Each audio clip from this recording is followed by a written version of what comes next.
The wine-dark seas of ancient Greece held a hero's journey home. It became humanity's greatest tale of perseverance. Love shaped every wave and storm. Tonight, Homer's Odyssey will carry you into peaceful sleep as gentle rhythms guide your dreams. We explore this timeless epic together. It has shaped storytelling forever across cultures. If you're enjoying this journey into ancient storytelling, please like this video and subscribe to our channel for more epic adventures through history's greatest tales. Picture the Mediterranean world 3,000 years ago, when the sun rose over scattered islands and coastal cities that would become the cradle of Western civilization. The 8th century before Christ was a time of awakening in ancient Greece. Bronze had given way to iron. Small communities were growing into city-states. Writing was still a mysterious art known to few. In this world, stories lived in human memory alone. There were no books resting on shelves. No libraries housed the wisdom of ages. Instead, knowledge travelled on the tongues of wandering storytellers who carried entire epics in their minds. These master bards moved from court to court, from festival to feast, weaving tales that stretched across generations.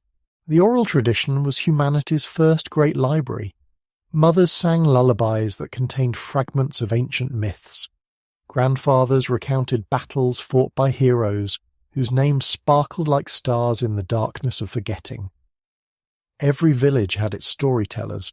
Every hearth became a theatre where imagination danced in firelight. Memory was sacred in this world. A bard's mind held thousands of lines of poetry, character genealogies spanning centuries, and geographical details of lands both real and mythical. These wandering musicians were living repositories of culture. They preserved history through rhythm and rhyme. Their voices carried the heartbeat of civilization itself. The lyre's strings accompanied every tale. The rhythm of hexameter verse helped memories stay strong through countless retellings. Each performance was both familiar and unique, like waves that follow eternal patterns, while creating new foam on ancient shores. The audience participated in this living literature, calling out responses, feeling the pulse of shared cultural memory. Into this world of oral poetry steps one of history's most enigmatic figures. Homer emerges from the mists of antiquity like a character from his own epics. We see him clearly through his verses, yet his historical existence remains wrapped in mystery. Ancient Greeks themselves debated whether Homer was one poet or many, a real person or a legendary figure. 7 cities claimed to be Homer's birthplace: Smyrna, Rhodes, Colophon, Salamis, Chios, Argos and Athens. All insisted they were the true home of the great bard. This competition reveals how precious Homer had become to Greek identity. Every community wanted to claim the master storyteller as their own. The Homeric question has puzzled scholars for centuries. Some believe Homer was a single blind poet who composed both the Iliad and Odyssey. Others argue these epics were created by multiple bards over generations, gradually shaped into their final forms. Still others suggest Homer was a legendary figure, a name attached to the greatest works of the oral tradition. Archaeological discoveries have added fascinating layers to this mystery. When Heinrich Schliemann excavated Troy in the late 19th century, he believed he was uncovering Homer's battlefield. His spade struck levels of ancient cities, each telling stories of destruction and rebuilding. The Troy of Homer's imagination suddenly had stones and pottery, walls scarred by ancient fires. Later, archaeologists refined Schliemann's work, discovering that Troy was indeed destroyed multiple times. The city that may have inspired Homer's tale fell around 1200 BCE, during the great collapse of Bronze Age civilizations. Whether Trojan war heroes like Achilles and Hector were real warriors or mythical creations, their story emerged from a world that knew the reality of siege warfare and fallen kingdoms. Homer's identity may forever remain mysterious, but his genius shines clearly through every line. Whether one poet or many, whether historical figure or legendary name, Homer gave humanity its first great literary voice. The works attributed to this shadowy figure would influence every subsequent generation of storytellers. The transformation from oral to written literature marked one of humanity's greatest revolutions. Around the 8th century BCE, the Greeks adapted the Phoenician alphabet to their own language. This moment changed everything. Stories that had lived only in memory could now rest on papyrus and parchment. The early Greek alphabet was itself an epic journey. Phoenician traders had carried their writing system across the Mediterranean, spreading literacy like seeds scattered by wind. The Greeks took these borrowed letters and made them their own, adding vowels that gave written words their full voice. For the first time, poetry could be preserved exactly as composed. Homer's epics were among the first great works to make this transition from voice to page. Scholars believe the Iliad and Odyssey were written down sometime in the 8th or 7th century BCE. This preservation saved them from the fragility of human memory. No longer would a bard's death mean the loss of precious verses. Literature had found immortality in ink. The earliest manuscripts were copied by hand on papyrus scrolls. Each copy was a work of art, carefully inscribed by scribes who understood the sacred nature of their task. These precious scrolls travelled slowly across the Greek world, carrying Homer's words to new audiences. Reading became a way of hearing the ancient bards across the centuries. Alexandria's great library became the crown jewel of this written tradition. Founded in the 3rd century BCE, it aimed to collect all human knowledge under one roof. Scholars there created the most authoritative versions of Homer's texts, comparing manuscripts and establishing the lines we read today. The library's scribes worked like literary archaeologists, piecing together the authentic voice of the master poet. The transition to writing democratized Homer in unexpected ways. No longer did audiences need to wait for a bard's visit to hear these tales. Anyone who could read could journey with Odysseus across the wine-dark sea. The epic spread beyond the Greek world, translated into Latin and eventually into languages Homer could never have imagined. Epic poetry stands as literature's most ambitious form. These vast narratives attempt nothing less than capturing the full scope of human experience within their verses. An epic weaves together individual heroism and cosmic destiny, personal struggle and universal themes. It creates a world complete enough to live within, detailed enough to believe. The hero's journey forms the backbone of every great epic. This pattern appears across cultures and centuries, suggesting something fundamental about human nature.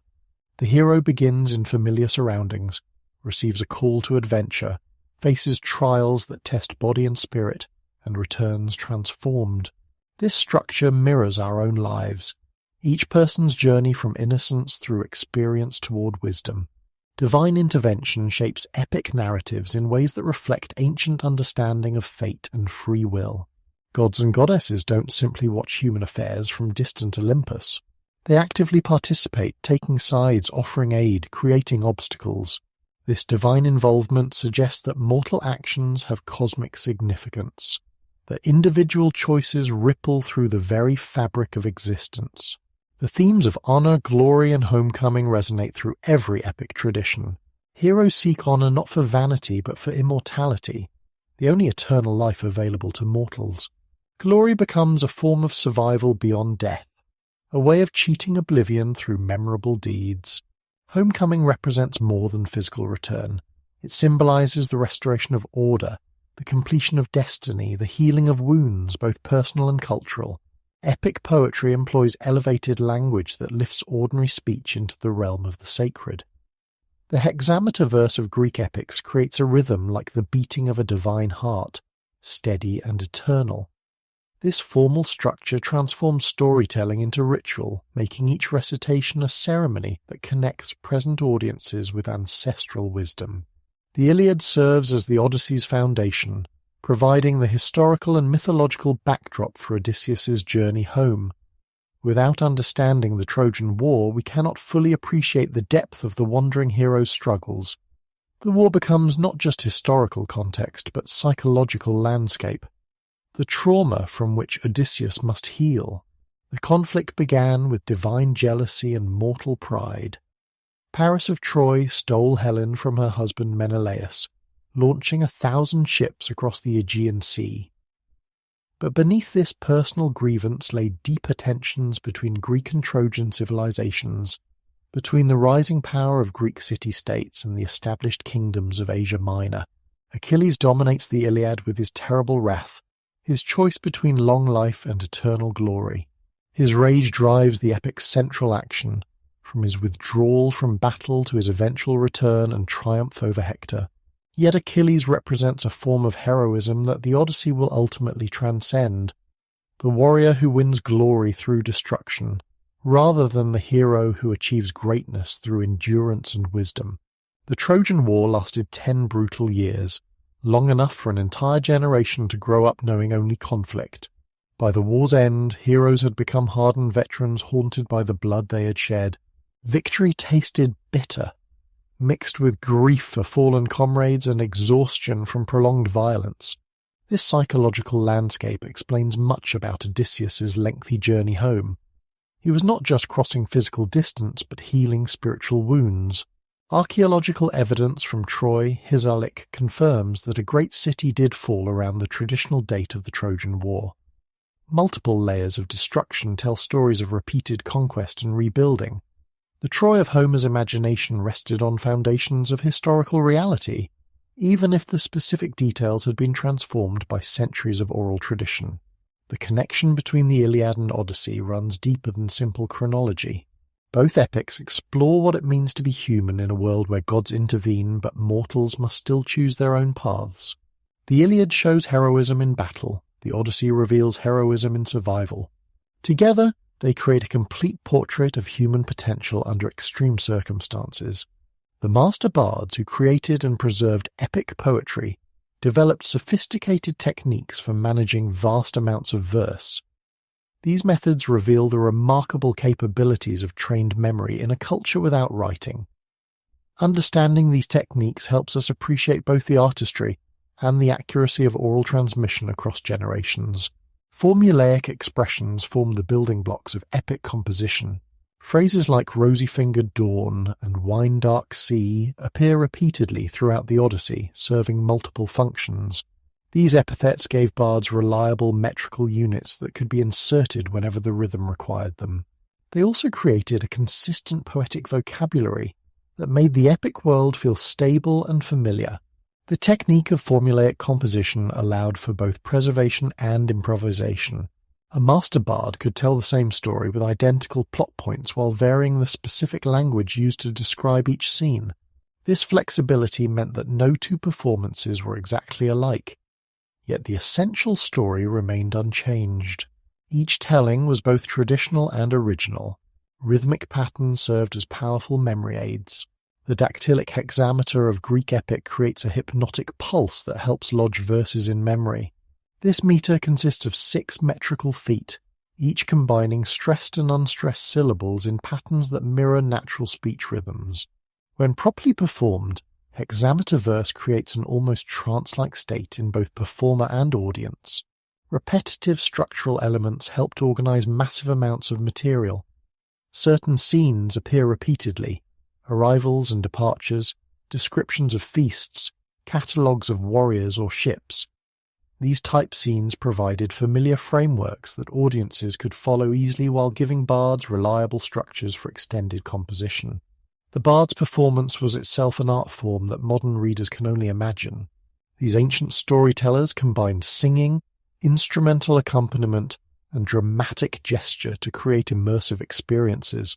They modulated their voices for different characters, varied their pace to build suspense or provide relief, and responded to audience reactions to shape each performance.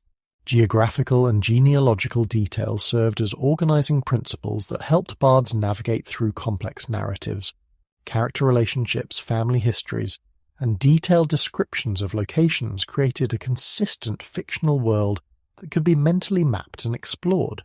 These details also provided opportunities for elaboration when audiences desired longer performances. The oral tradition created literature that was simultaneously conservative and innovative. Core stories remained stable across generations, preserving cultural memory and shared values. Yet individual performances allowed for creative interpretation, keeping ancient tales fresh and relevant to contemporary audiences. This balance between tradition and innovation would influence all subsequent literature. In the pantheon of Greek heroes, Odysseus stands apart like a jewel that catches light from unexpected angles. He was born on the rocky island of Ithaca, son of Laertes, heir to a kingdom that prized intelligence over brute strength. The circumstances of his birth were touched by prophecy and divine attention. His very name meant trouble, or pain, marking him from childhood as one destined for extraordinary trials. Odysseus embodied the trickster hero archetype that appears in mythologies worldwide. Unlike Achilles with his straightforward martial prowess, or Hercules with his mighty strength, Odysseus wielded cunning as his primary weapon. His mind was his shield, his wit his sword. He could talk his way out of deadly situations, devise ingenious solutions to impossible problems, and see through deceptions that fooled lesser men. The gods themselves recognized his unique gifts. Athena, goddess of wisdom, became his divine patron not because he was the strongest or bravest, but because his intelligence reflected her own nature. She saw in Odysseus a mortal mind capable of matching divine cleverness. This partnership between goddess and hero would prove crucial throughout his adventures. His reputation for cunning preceded him across the Greek world. Before the Trojan War began, other heroes sought his counsel. When Menelaus needed allies to retrieve his stolen wife Helen, he knew Odysseus's support would be invaluable. The king of Ithaca initially tried to avoid the conflict by feigning madness, ploughing his fields with salt and yoking a horse with an ox. But Palamedes exposed this deception by placing baby Telemachus in front of the plough, forcing Odysseus to reveal his sanity by swerving to avoid harming his son. During the decade-long siege of Troy, Odysseus distinguished himself not in single combat but through strategic brilliance. He led diplomatic missions, conducted espionage operations, and devised the psychological warfare tactics that eventually broke Trojan morale. His speeches could rally Greek forces when defeat seemed certain, and his schemes repeatedly turned desperate situations into opportunities for victory. The wooden horse stratagem represents the pinnacle of Odysseus's tactical genius. After 10 years of futile siege warfare, he conceived a plan that combined deception, psychology, and theatrical drama. The Greeks would build a massive wooden horse, hide their best warriors inside, and present it to the Trojans as a religious offering. The apparent Greek withdrawal would convince the Trojans that victory was finally theirs. The plan required perfect timing and flawless execution. The hidden warriors had to remain absolutely silent while Trojans examined their hiding place. The fake Greek withdrawal had to appear genuine enough to fool experienced Trojan observers. Most crucially, the Trojans had to be persuaded to bring the suspicious gift inside their impregnable walls. Odysseus understood Trojan psychology well enough to predict their response. He knew their pride would overcome their caution, that they would want to parade this symbol of Greek defeat through their city streets. He also anticipated that some Trojans would suspect the trick, hence the need for Sinon, a Greek left behind to sell the deception with a carefully crafted story of betrayal and religious necessity. The night Troy fell, Odysseus emerged from the horse's belly like a new type of warrior, one who conquered through intelligence rather than strength. He had proven that the human mind could achieve victories that the strongest arm could not. This triumph established him as the hero most suited for the complex journey that lay ahead, a voyage that would test every form of cleverness and endurance. The island of Ithaca rises from the Ionian Sea like a green jewel set in azure waters. Its position in the archipelago of western Greece made it both isolated and strategically important. Ancient sailors knew these waters well, threading their ships between islands that could provide shelter from storms or serve as stepping stones across the Mediterranean. Ithaca itself was never large or particularly fertile. The island stretched roughly 16 miles from north to south, its narrow waist creating two distinct regions connected by a thin strip of land. Rocky shores and steep cliffs protected natural harbours where ships could anchor safely. Olive groves clung to terraced hillsides while goats grazed on slopes too steep for cultivation. Modern archaeology has revealed fascinating glimpses of Bronze Age life on Ithaca. Excavations at Pilicata have uncovered remains of a substantial settlement from the period when Odysseus would have ruled. Pottery fragments, bronze weapons and architectural foundations suggest a community prosperous enough to support royal pretensions. The evidence paints a picture of a small but significant kingdom. The northern part of the island, known in ancient times as the mainland, contained the most fertile areas and the primary settlements. Here, on a hill overlooking the sea, stood the palace complex that Homer describes in such vivid detail. Archaeological surveys have identified several possible locations for this royal residence, each offering commanding views of the surrounding waters. Odysseus's palace was more fortress than ornate residence. Built for defence as much as comfort, it featured thick walls, narrow windows, and strategic positions that could be held by a small force against larger numbers. The great hall where the suitors would eventually meet their doom occupied the centre of the complex, surrounded by private chambers, storerooms, and servant quarters. The kingdom's economy rested on a foundation of agriculture, animal husbandry, and maritime trade. Ithaca's farmers grew barley and wheat in the limited arable land, while shepherds tended flocks of sheep and goats on the hillsides. The island's position made it a natural stopping point for traders moving between mainland Greece and the western Mediterranean. Politically, Ithaca functioned as a typical Bronze Age monarchy. The king served as war leader, chief judge, and high priest, ruling with the advice of an aristocratic council. Below the nobility came free farmers and craftsmen, while slaves captured in war or purchased from traders formed the lower social stratum. This hierarchical system provided stability in a world where strong leadership meant survival. The neighbouring islands acknowledged Ithaca's hegemony to varying degrees. Cephalonia, Zante, and smaller islets formed a loose confederation under Odysseus's leadership. This island kingdom could never match the military might of mainland powers like Mycenae or Pylos, but its naval expertise and strategic position gave it influence disproportionate to its size. When Odysseus departed for Troy, he left behind a kingdom organized for his eventual return. The palace stored wealth accumulated over generations: bronze tripods, gold cups, fine textiles, and stores of grain and oil. These treasures would later tempt the suitors who invaded his home, men who saw opportunity in a missing king and an unprotected kingdom. The island's isolation, which had once protected it from enemies, became a vulnerability during Odysseus's long absence. News travelled slowly across water, making it difficult for Ithaca's inhabitants to know whether their king lived or died. This uncertainty created the power vacuum that opportunistic suitors would exploit, turning the palace into a battleground of competing ambitions. At the heart of the Odyssey lies not just one hero's journey, but the story of a family tested by separation, time, and the predatory ambitions of others. Each member of Odysseus's household faces unique challenges during his 20-year absence, their individual struggles weaving together into a tapestry of loyalty, growth, and endurance.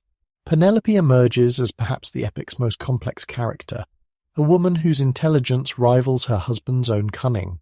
She was daughter of Icarius, cousin to Helen of Troy, and like her famous relative, a woman whose beauty attracted dangerous attention.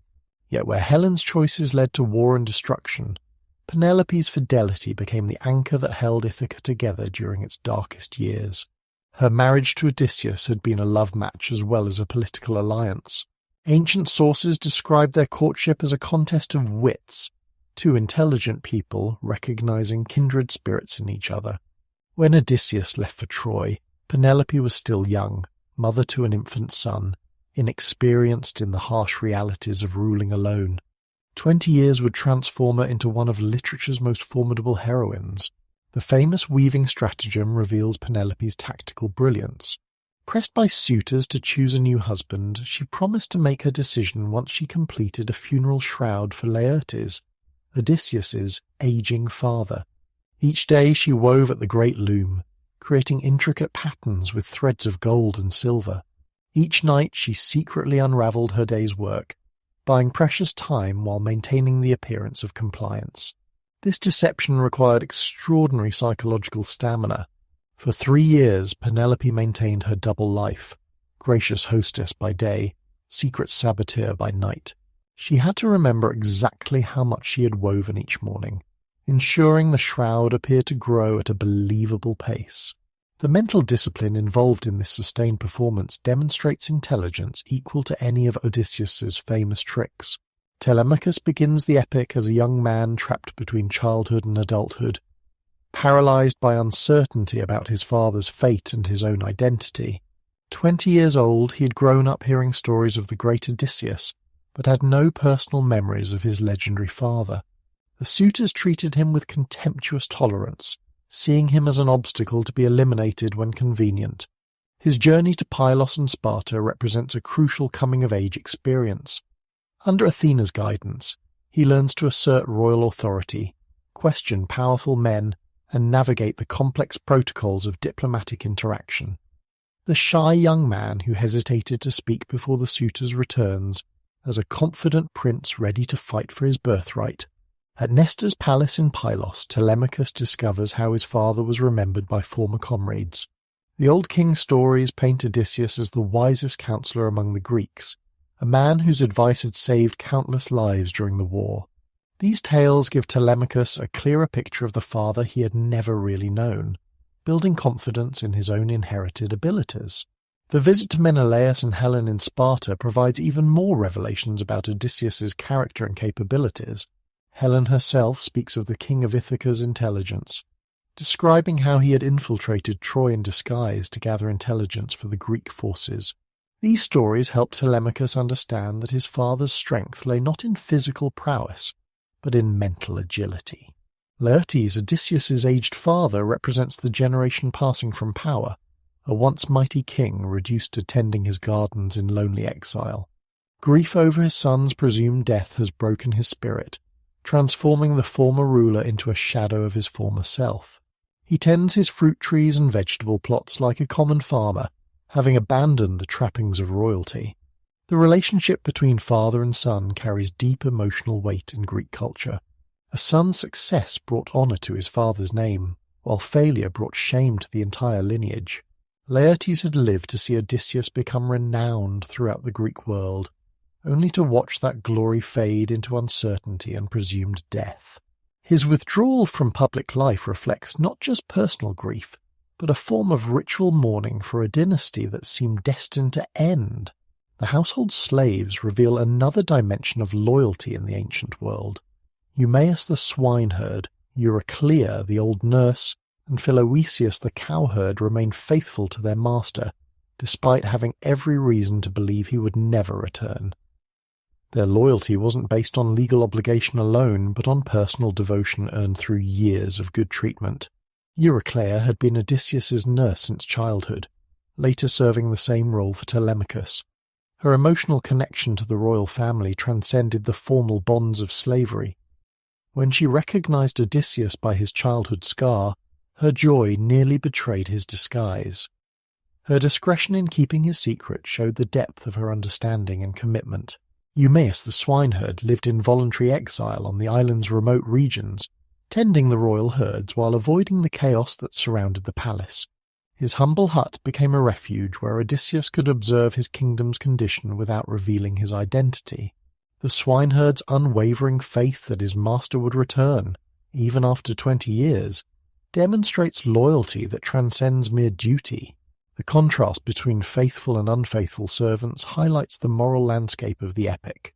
While Eumaeus, Euryclea, and Philoetius remained true to their obligations, other household members allied themselves with the suitors. These collaborators, particularly the disloyal maidservants who became the suitors' lovers, would face harsh justice when order was finally restored. Dawn breaks over Ithaca with rosy fingers, but the light reveals a kingdom in chaos. The palace that once echoed with royal dignity now rings with the crude laughter of uninvited guests. 108 suitors have invaded Odysseus's home, devouring his wealth like locusts stripping a field bare. They feast on his cattle and sheep. They drain his wine stores. They treat his servants like their own property. The suitors come from the finest families across the Western Islands. Antinous leads them with his arrogant assumption of future kingship. Eurymachus matches him in ambition while surpassing him in smooth-tongued deception. These young nobles see opportunity in Odysseus's long absence, believing his widow will eventually choose one of them as her new husband and Ithaca's next king. Each day follows the same degrading pattern. The suitors arrive at the palace as morning light touches the courtyard stones. They commandeer the great hall for their endless competitions and celebrations. Servants carry platters of roasted meat and mixing bowls of wine while the uninvited guests consume resources meant to sustain the royal household through lean seasons. Penelope remains sequestered in her private chambers, emerging only when protocol demands her presence. The suitors pressure her constantly to make her choice, growing more impatient with each passing month. Some threaten violence if she continues delaying. Others attempt seduction with gifts and honeyed words. All of them treat Telemachus with barely concealed contempt, seeing him as an obstacle to their ambitions. Telemachus himself struggles with a crisis of identity and purpose. He possesses royal blood but lacks the experience to claim royal authority. The suitors mock his youth whenever he attempts to assert control over his own household. His mother treats him with protective love that unconsciously reinforces his dependent status. He lives suspended between boyhood and manhood, uncertain of his father's fate and his own destiny. Into this scene of domestic chaos steps the goddess Athena, disguised as Mentes, an old family friend from the island of Taphos. She appears to Telemachus as he sits brooding in the palace courtyard, watching the suitors' revelries with helpless anger. The goddess recognizes the young man's potential and begins the process of awakening his dormant courage. Athena's intervention comes at precisely the right moment. Telemachus has reached the psychological threshold where guidance can transform frustration into action. The goddess doesn't solve his problems for him, but instead shows him how to begin solving them himself. She plants the idea of undertaking a journey to seek news of his father, framing this quest as both filial duty and personal necessity. The concept of divine intervention in human affairs reflects ancient Greek understanding of how inspiration works. The gods don't typically intervene with obvious miracles, but rather through subtle influences that work in harmony with human psychology. Athena's appearance to Telemachus represents the moment when inner readiness meets external opportunity, when potential energy converts into kinetic action. Telemachus's decision to sail for Pylos marks his first independent royal act.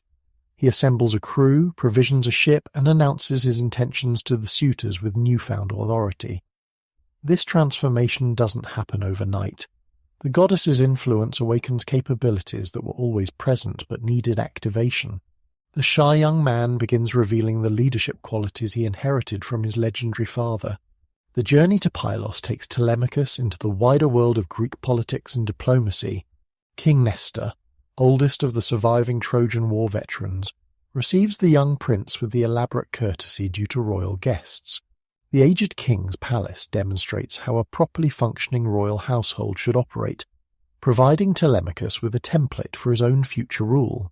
Nestor's memories of the Trojan War paint vivid pictures of Odysseus's role in the conflict. The old king describes how the hero of Ithaca served as the Greeks' wisest counselor, the man other leaders consulted when facing difficult decisions. These stories help Telemachus understand his father not just as a legendary figure but as a real person, whose intelligence and judgment earned universal respect. The tales of Troy also reveal the psychological toll warfare took on all the participants. Nestor speaks of comrades who died in battle, of the bitter arguments that divided the Greek leadership, of the long years when victory seemed impossible. These memories remind Telemachus that heroes are human beings who suffer and struggle, not demigods immune to pain and failure. From Pylos, Telemachus travels to Sparta, where Menelaus and Helen hold court in splendor that rivals the gods themselves. Their palace gleams with bronze and gold, furnished with treasures accumulated during years of raiding and tribute collection. Yet beneath this surface magnificence lies the complex psychology of a couple whose relationship triggered the decade-long war. Helen's presence adds layers of meaning to every conversation. Her beauty remains legendary even in middle age, but now it carries the weight of all the suffering it caused. She speaks of Odysseus with genuine admiration, describing his courage and cleverness in terms that help Telemachus understand his father's true greatness. Her memories focus not on battlefield heroics, but on the subtle intelligence that made Odysseus invaluable to the Greek cause. The mysterious drugs that Helen adds to the wine create an atmosphere of supernatural calm. These substances, obtained during her time in Egypt, have the power to banish sorrow and anger, allowing painful memories to be discussed without emotional turmoil. The scene suggests that some truths can only be communicated when the sharp edges of grief have been temporarily dulled. Menelaus provides the most specific information about Odysseus's fate, recounting his encounter with the Old Man of the Sea, Proteus. This shape-shifting prophet revealed that Odysseus was alive but trapped on Calypso's island, prevented from returning home by divine will. This news gives Telemachus hope while explaining why his father's absence has continued so long. The theme of growing up and finding identity permeates every scene of the Telemachia. Telemachus begins as a passive victim of circumstances, overwhelmed by problems too large for his inexperience to solve. Through divine guidance and exposure to proper role models, he gradually develops the confidence and skills necessary for effective leadership.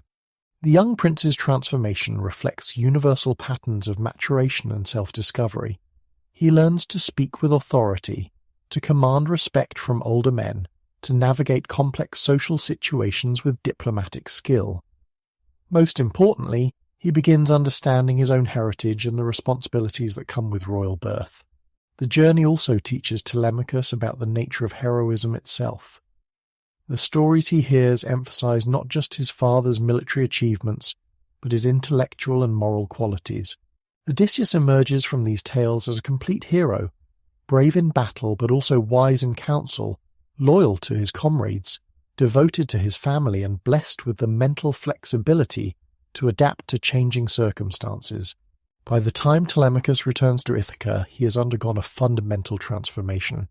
The uncertain young man who left the island returns as a confident prince ready to reclaim his birthright. He has learned to see beyond immediate difficulties toward longer-term solutions. Most crucially, he has gained the psychological strength necessary to confront the suitors and support his father when the moment of reckoning finally arrives. Far from Ithaca, beyond the wine-dark pathways known to mortal sailors, lies an island where time moves differently. Ogygia exists at the world's edge, where Atlas holds up the sky and the normal rules of existence bend like light passing through crystal. Here the nymph Calypso dwells in her perfumed caves, and here Odysseus has spent 7 long years as her reluctant lover and prisoner. Calypso herself embodies the dangerous allure of the supernatural world. Beautiful beyond mortal imagination, possessed of divine powers that could grant immortality, she offers Odysseus everything that heroes traditionally seek. She promises eternal youth, freedom from death, and pleasure without end. Yet for all her gifts, she cannot provide the one thing Odysseus desires most, the way home to his mortal life and family. The hero's daily routine on Ogygia reveals the depths of his homesickness and determination. Each morning he climbs to the island's highest cliffs and stares across the endless ocean, toward the horizon where Ithaca lies hidden.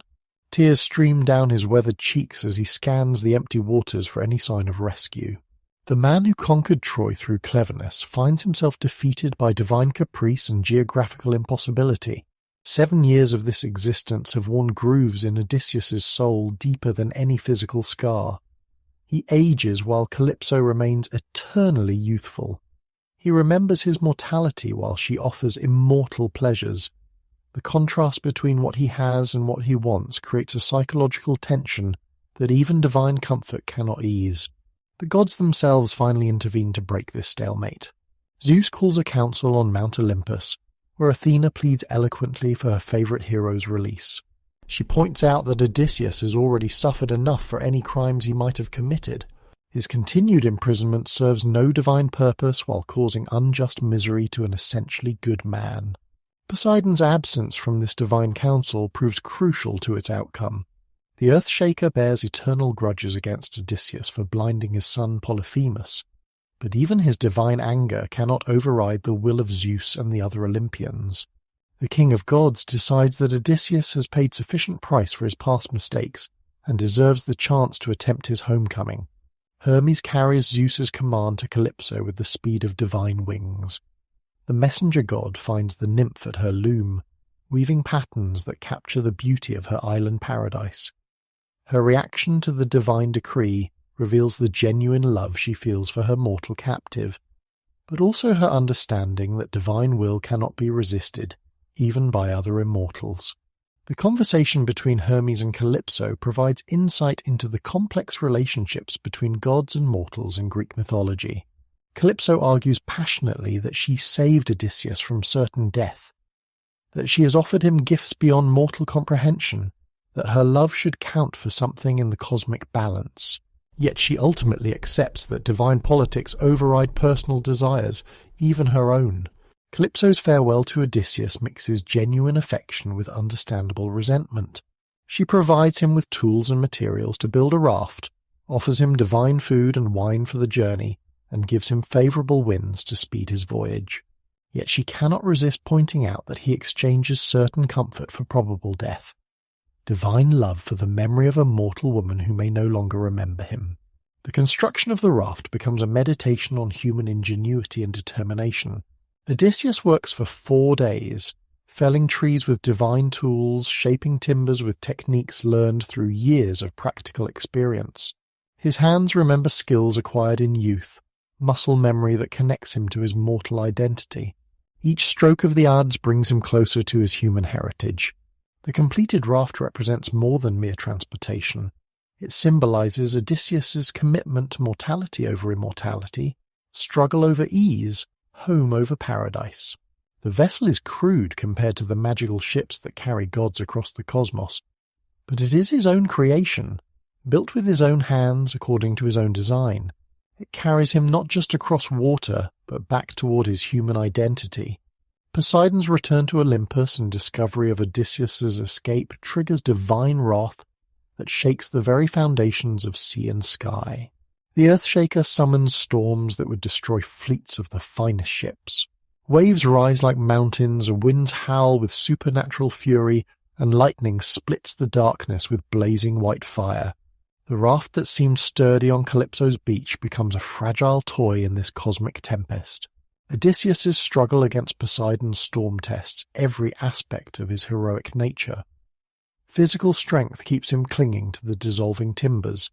Mental agility helps him devise makeshift solutions to each new crisis. Spiritual endurance sustains him through hours when death seems certain. This trial strips away all pretense and reveals the essential core of his heroic identity. The intervention of Ino, the sea goddess who was once mortal herself, provides crucial aid at the moment of greatest desperation. She offers Odysseus a divine veil that will preserve him from drowning, but only if he has the courage to abandon his raft and trust himself to the waves. This choice between the known danger of his failing vessel and the unknown protection of divine aid parallels many of the decisions that define heroic character. The swim to Charia's shore becomes an Odyssey within the Odyssey, a concentrated trial that mirrors the longer journey's themes of endurance, faith, and ultimate salvation. Odysseus battles currents that would sweep him out to sea, reefs that would dash him against the rocks, and exhaustion that threatens to drag him beneath the waves. His survival depends on perfectly balancing effort with rest, determination with acceptance. The appearance of Nausicaa and her companions on the beach represents one of literature's most charming encounters between different worlds. The Phaeacian princess has come to wash laundry with her maids, but divine planning ensures she is present when the shipwrecked hero needs rescue. Her youth and innocence contrast sharply with Odysseus's weathered experience, yet she displays the kind of natural nobility that recognizes heroic worth even in humble circumstances. Odysseus's approach to Nausicaa demonstrates his diplomatic skills at their finest. He must seek help without frightening young women who have never encountered a foreign warrior. His speech balances urgent need with courtly respect, honest desperation with reassuring dignity. He compares the princess to Artemis, goddess of the hunt, while carefully avoiding any suggestion of improper interest in her person. Nausicaa's response reveals the sophisticated culture of Phaeacian society. She recognizes quality despite appearances, offering practical assistance while maintaining appropriate distance. Her instructions about approaching her parents show political wisdom beyond her years. She understands that her father will respond to appeals for justice and hospitality, while her mother's approval will ensure genuinely warm reception. The journey to the city of the Phaeacians unfolds like a dream sequence, with Athena wrapping Odysseus in concealing mist, while he marvels at the sophisticated civilization around him. Their harbours contain ships that sail without crews, guided by thought rather than wind or oar. Their palace walls shine with precious metals, while their gardens produce fruit and flowers in eternal abundance. This society represents an intermediate stage between the mortal and divine worlds. King Alcinous and Queen Arete receive Odysseus with the elaborate courtesy that defines Phaeacian culture. Their court operates according to principles of hospitality that make the suitor's behaviour on Ithaca seem even more shocking by contrast. They offer food, clothing and shelter before even asking their guest's identity. They assume that anyone who reaches their shores deserves protection and assistance. The games that Alcinous arranges in Odysseus's honour provide another test of heroic identity. The stranger's initial reluctance to participate stems not from inability, but from the accumulated weariness of his trials. When taunted by young Phaeacian athletes who question his capabilities, Odysseus responds with a discus throw that surpasses all local records. The display serves notice that despite his bedraggled appearance, he possesses abilities that mark him as extraordinary. The presence of the bard Demodocus adds layers of meaning to the Phaeacian episodes. The blind singer performs tales of the Trojan War, including the story of the wooden horse that Odysseus himself had devised.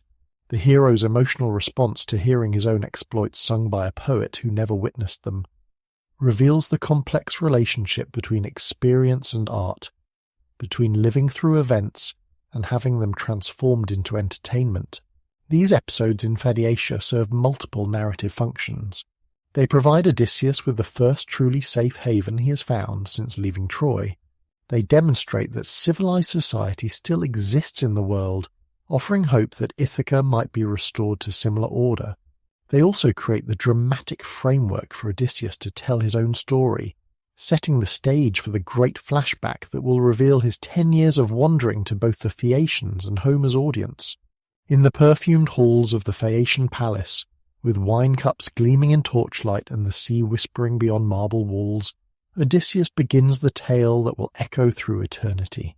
His voice carries the weight of 10 years' suffering as he transports his royal audience across wine-dark waters to lands beyond the edges of civilized geography. These are the stories that transform historical adventure into mythic journey. The first stop after leaving Troy seems deceptively peaceful. The land of the lotus eaters spreads its green meadows beneath gentle skies, where flowers bloom with narcotic sweetness, and inhabitants drift through their days in blissful forgetfulness. Odysseus sends scouts to investigate this seemingly harmless territory, expecting to find either enemies to fight or allies to court. Instead, the scouts discover something far more dangerous than hostile armies.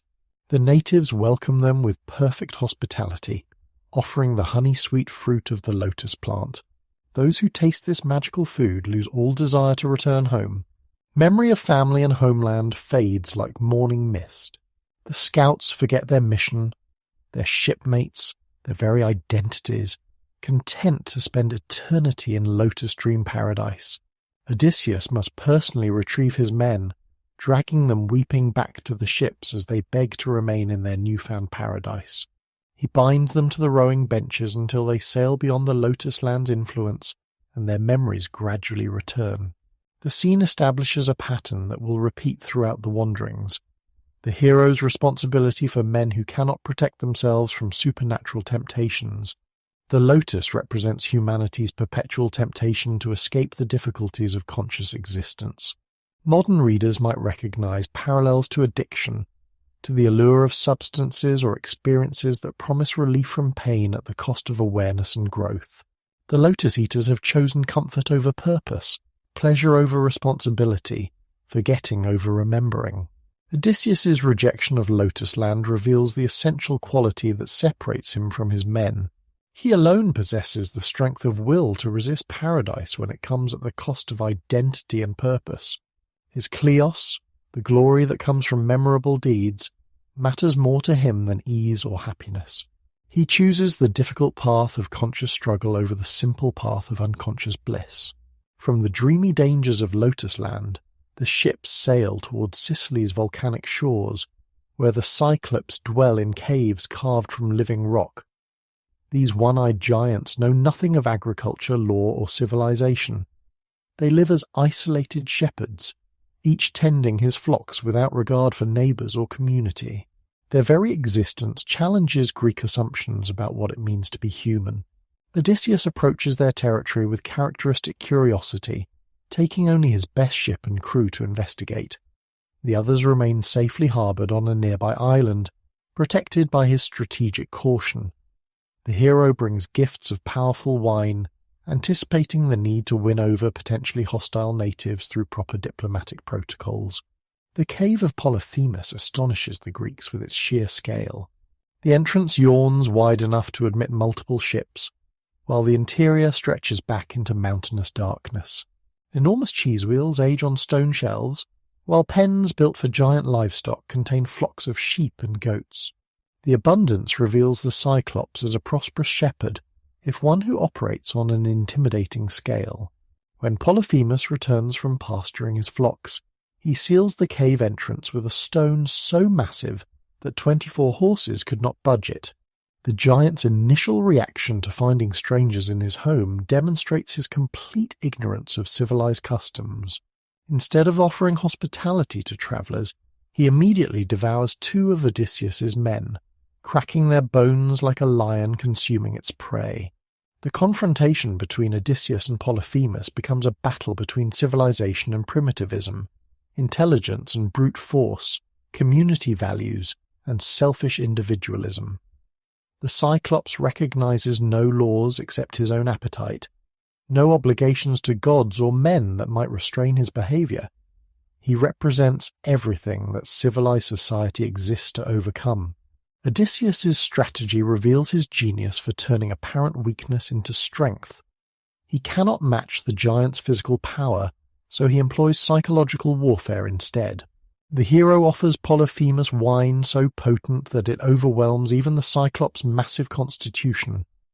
As the giant grows drowsy, Odysseus and his surviving men prepare their weapon, a massive olive-wood stake sharpened to a deadly point.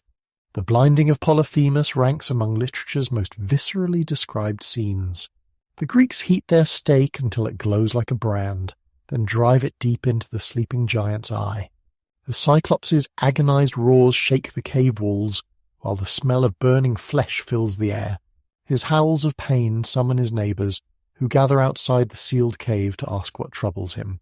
The famous nobody trick demonstrates Odysseus's ability to think several moves ahead. When Polyphemus had asked his name, the hero replied, "Nobody," knowing that this apparent admission of insignificance would prove strategically valuable. When the blinded giant screams that nobody is hurting him, his fellow Cyclops assume nothing serious is wrong and return to their caves, leaving Polyphemus to suffer alone. The escape from the cave requires Odysseus to devise one of his most ingenious stratagems. With the entrance still sealed by the massive stone and the blind giant guarding it by touch, the hero binds his men beneath the bellies of the giant rams. When morning comes and Polyphemus releases his flocks to pasture, the hidden Greeks escape clinging to their woolly transports. The final confrontation reveals both Odysseus's greatest strength and his most dangerous weakness. Safely aboard his ship and beyond the giant's reach, he cannot resist revealing his true identity and taunting the defeated Cyclops. This moment of pride provides dramatic satisfaction, but proves strategically disastrous when Polyphemus calls upon his father Poseidon for vengeance. Polyphemus's prayer to the sea god establishes the divine opposition that will plague Odysseus throughout his wanderings. The Cyclops asks that if the hero must eventually reach home, let him arrive alone after losing all his men in a foreign ship to find troubles waiting in his palace. This curse will be fulfilled with terrible precision, transforming momentary triumph into the foundation of future suffering. The floating island of Aeolia represents another form of divine intervention in mortal affairs, though one initially favourable to Odysseus's cause. Aeolus, keeper of the winds, rules his realm from a palace that drifts across the ocean's surface like a ship made of bronze and marble. His 12 children have intermarried according to his divine will, creating a closed family system that mirrors the self-contained nature of his floating kingdom. King Aeolus receives Odysseus with genuine warmth, delighting in the hero's tales of Troy and his subsequent adventures. For a full month the Wind King entertains his guest with the elaborate hospitality befitting divine royalty. The palace provides every comfort, while Aeolus listens with insatiable appetite to stories of the mortal world's struggles and triumphs. When time comes for departure, Aeolus provides a parting gift that should guarantee swift passage home to Ithaca. He captures all the contrary winds in a leather bag, sealing them with silver wire and leaving only the gentle west wind free to blow Odysseus's ship homeward. The gift demonstrates divine favour at its most practical and beneficial. The journey home proceeds flawlessly for 9 days and nights. Odysseus personally tends the tiller, refusing to delegate this crucial responsibility to any crew member. The western islands of Greece appear on the horizon, and Ithaca's familiar silhouette grows larger with each passing hour. The hero can see smoke rising from his own hearth fires when exhaustion finally overcomes his vigilance. The crew's fatal curiosity transforms certain success into devastating failure. While Odysseus sleeps, his men speculate about the mysterious bag their captain guards so carefully. They imagine it contains treasure from the Trojan War, gold and silver that Odysseus plans to hoard for himself. Their resentment overcomes their loyalty, and they untie the silver wire while their leader dreams of home. The released winds create a supernatural tempest that hurls the ship backward across all the distance it had gained. In mere hours, the crew finds itself again approaching Aeolus's floating island, blown there by the same winds that should have carried them home. The disaster represents more than navigation failure. It demonstrates the fatal consequences of divided loyalty and broken trust within a heroic band.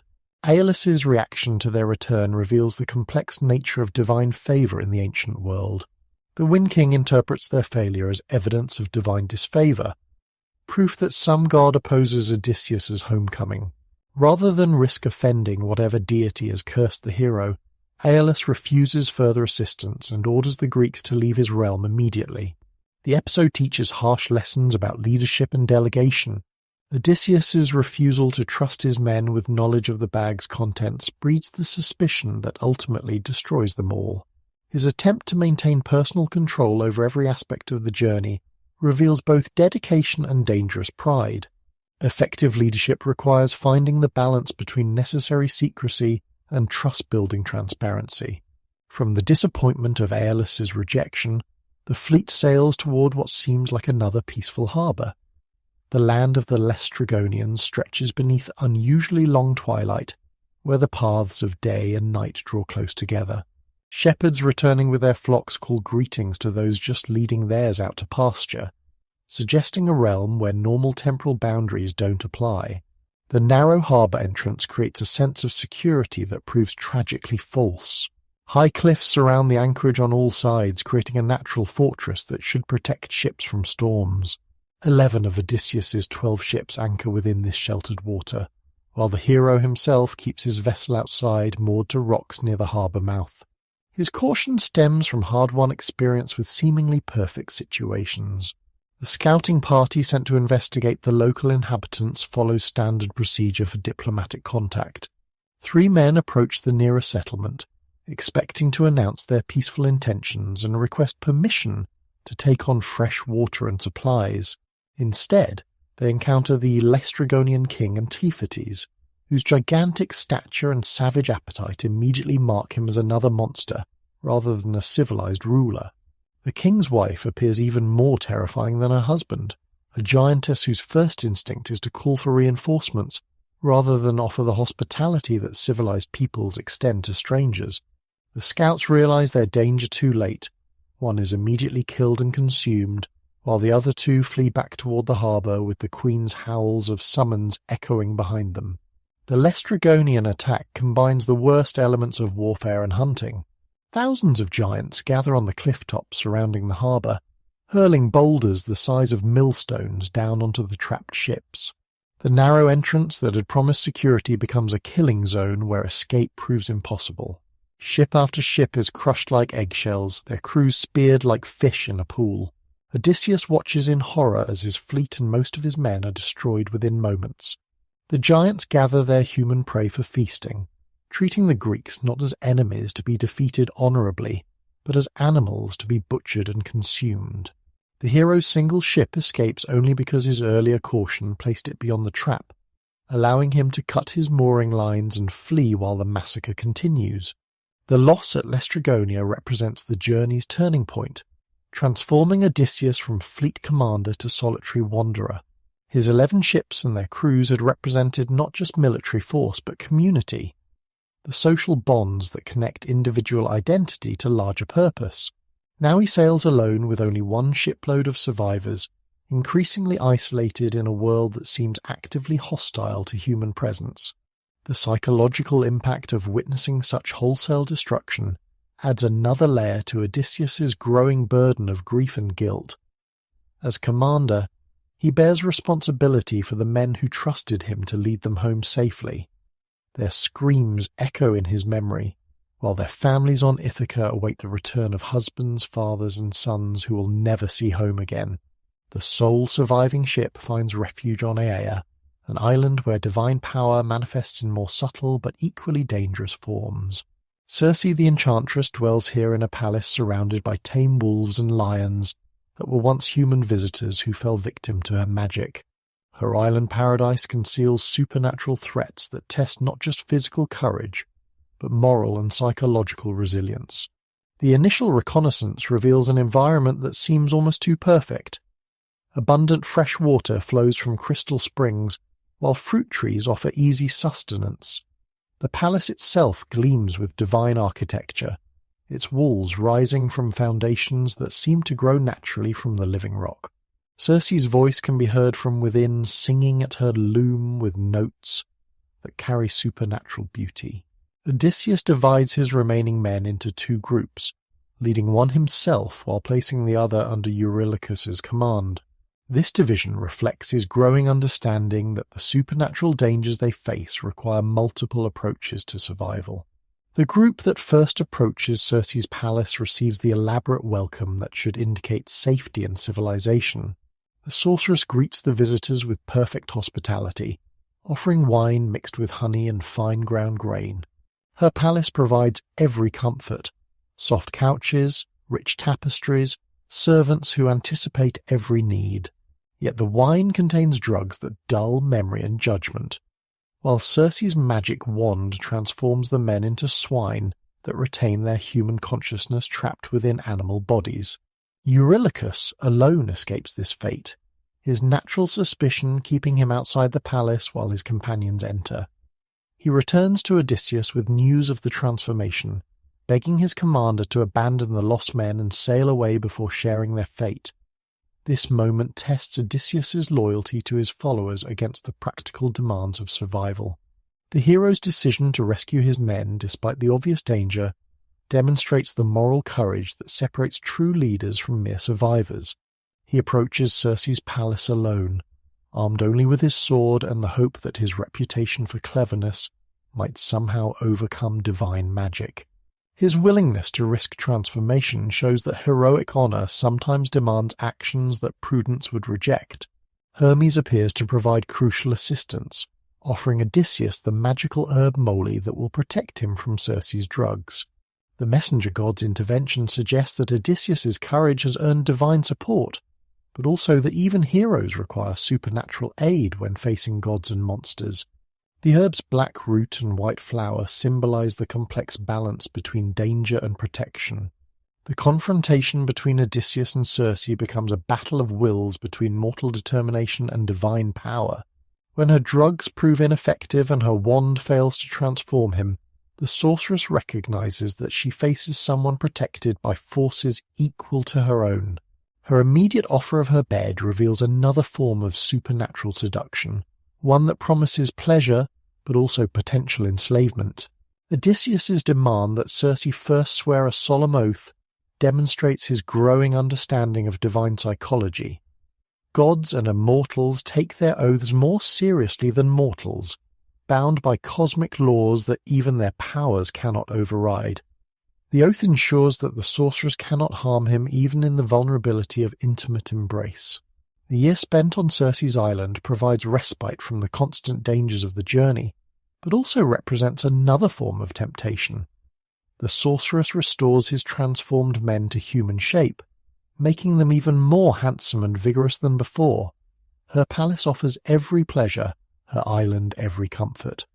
Time passes like a dream of perfect satisfaction, yet Odysseus's men eventually grow restless for home, reminding their leader of his ultimate purpose. Their intervention breaks the spell of contentment that had settled over the hero himself.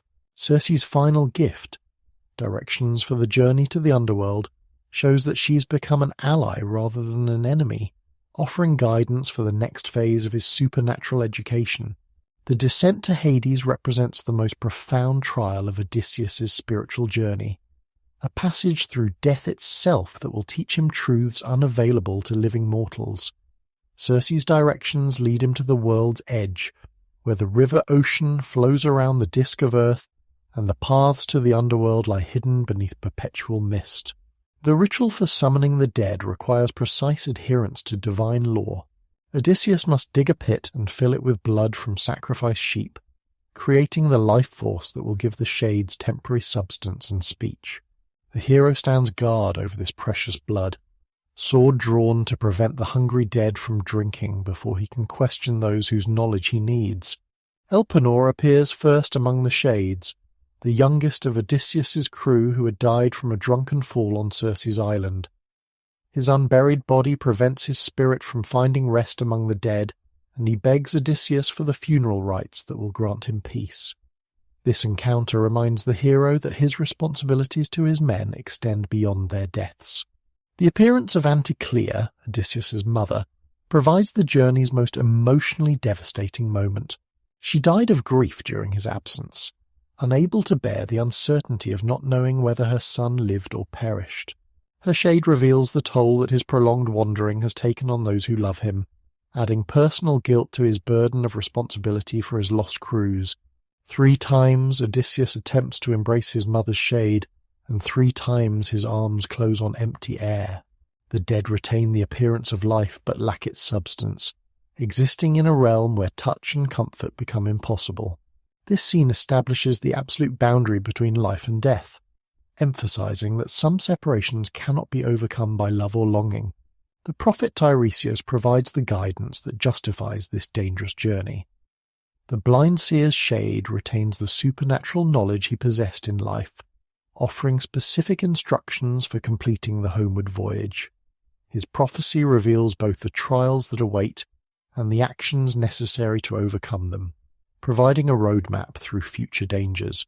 Tiresias's warnings about Poseidon's continuing anger prepare Odysseus for the sea god's final attempts to prevent his homecoming.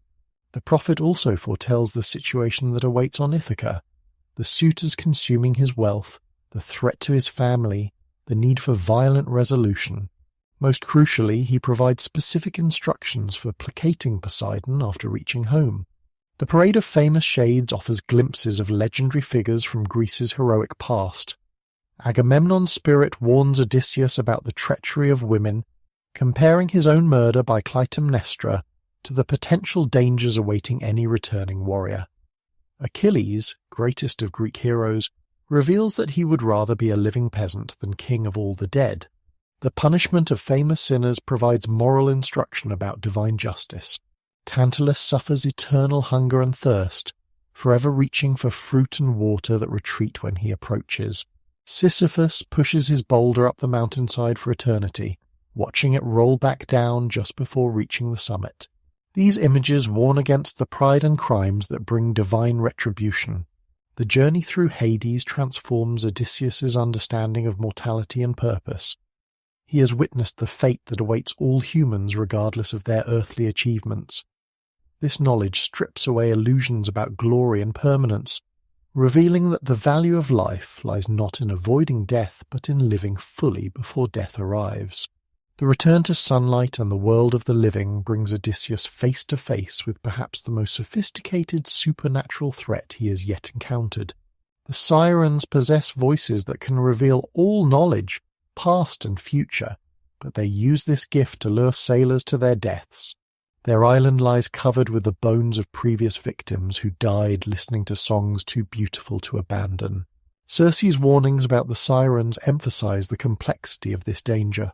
Unlike the crude appetite of giants or the obvious magic of transformation, the sirens attack through humanity's noblest impulse, the desire for knowledge and understanding. They promise to reveal the full story of the Trojan War and all that has happened since, offering omniscience to those brave enough to approach their shores. Odysseus's solution demonstrates his characteristic ability to find middle paths between impossible alternatives. He orders his men to seal their ears with soft wax, protecting them from the fatal song while leaving them capable of sailing. He has himself bound to the mast with strict instructions that he be ignored no matter how desperately he pleads for release. The binding scene transforms the ship into a floating torture chamber, where Odysseus endures exquisite psychological agony. The siren's song fulfills every promise, revealing knowledge that no mortal should possess. Their voices carry perfect beauty while their words offer perfect truth. The hero struggles against his bonds with supernatural strength, begging his men to free him so he can learn the secrets of existence. The crew's loyalty saves their commander from his own desires. They row steadily past the Sirens' island while their captain writhes in his bonds, his screams for freedom mixing with the supernatural song that fills the air around them. Not until the voices fade with distance do they dare release him from his restraints. This encounter reveals crucial truths about the nature of knowledge and wisdom. The sirens offer information rather than understanding, facts without the moral framework necessary to use them properly. Their omniscience proves worthless because it comes at the cost of life itself. True wisdom requires not just knowing everything, but knowing what knowledge is worth having. The strait between Sicily and Italy presents Odysseus with his most agonizing leadership decision. Two monsters guard the narrow passage. Scylla, a six-headed creature dwelling in a cave high on the cliff face, and Charybdis, a whirlpool that swallows entire ships 3 times daily. No vessel can pass through the strait without encountering at least one of these deadly guardians. Scylla represents predictable loss with no possibility of escape or negotiation. The monster's 6 heads strike with perfect timing, each seizing one sailor from the ship's deck. No armor can protect against her attack. No strategy can prevent her success. She embodies the type of evil that operates according to natural law, cruel, inevitable, but limited in scope. Charybdis offers the alternative of total destruction or miraculous escape. The great whirlpool sucks down everything that ventures too close, dragging ships and crews into the underworld without hope of rescue. Yet vessels that time their passage correctly might slip past while the monster sleeps, achieving complete safety through perfect navigation and divine favor. Odysseus chooses the route past Scylla, accepting certain but limited loss rather than risking total destruction. This decision requires him to conceal his knowledge from his men, knowing that they would refuse to proceed if they understood the cost of passage. He watches 6 of his companions die while maintaining the deception necessary for their survival. The moral complexity of this choice haunts both ancient and modern readers. Odysseus saves the majority of his crew through a decision that requires sacrificing individuals for the group's benefit. He demonstrates leadership's most painful responsibility, making choices that ensure survival while accepting guilt for the lives that those choices cost. The death of the 6 men torn from the ship's deck provides some of the epic's most emotionally powerful imagery. They call out to Odysseus by name as Scylla lifts them toward her cave, their voices mixing anguish with reproach. The hero can only watch their destruction while steering past the monster's reach, knowing that stopping to help would doom everyone. The island of Thrinacia appears like a divine sanctuary rising from the wine-dark sea. Sacred to Helios, god of the sun, it serves as pasture for the immortal cattle whose hides gleam like polished gold. and whose lowing echoes across the waves with supernatural beauty.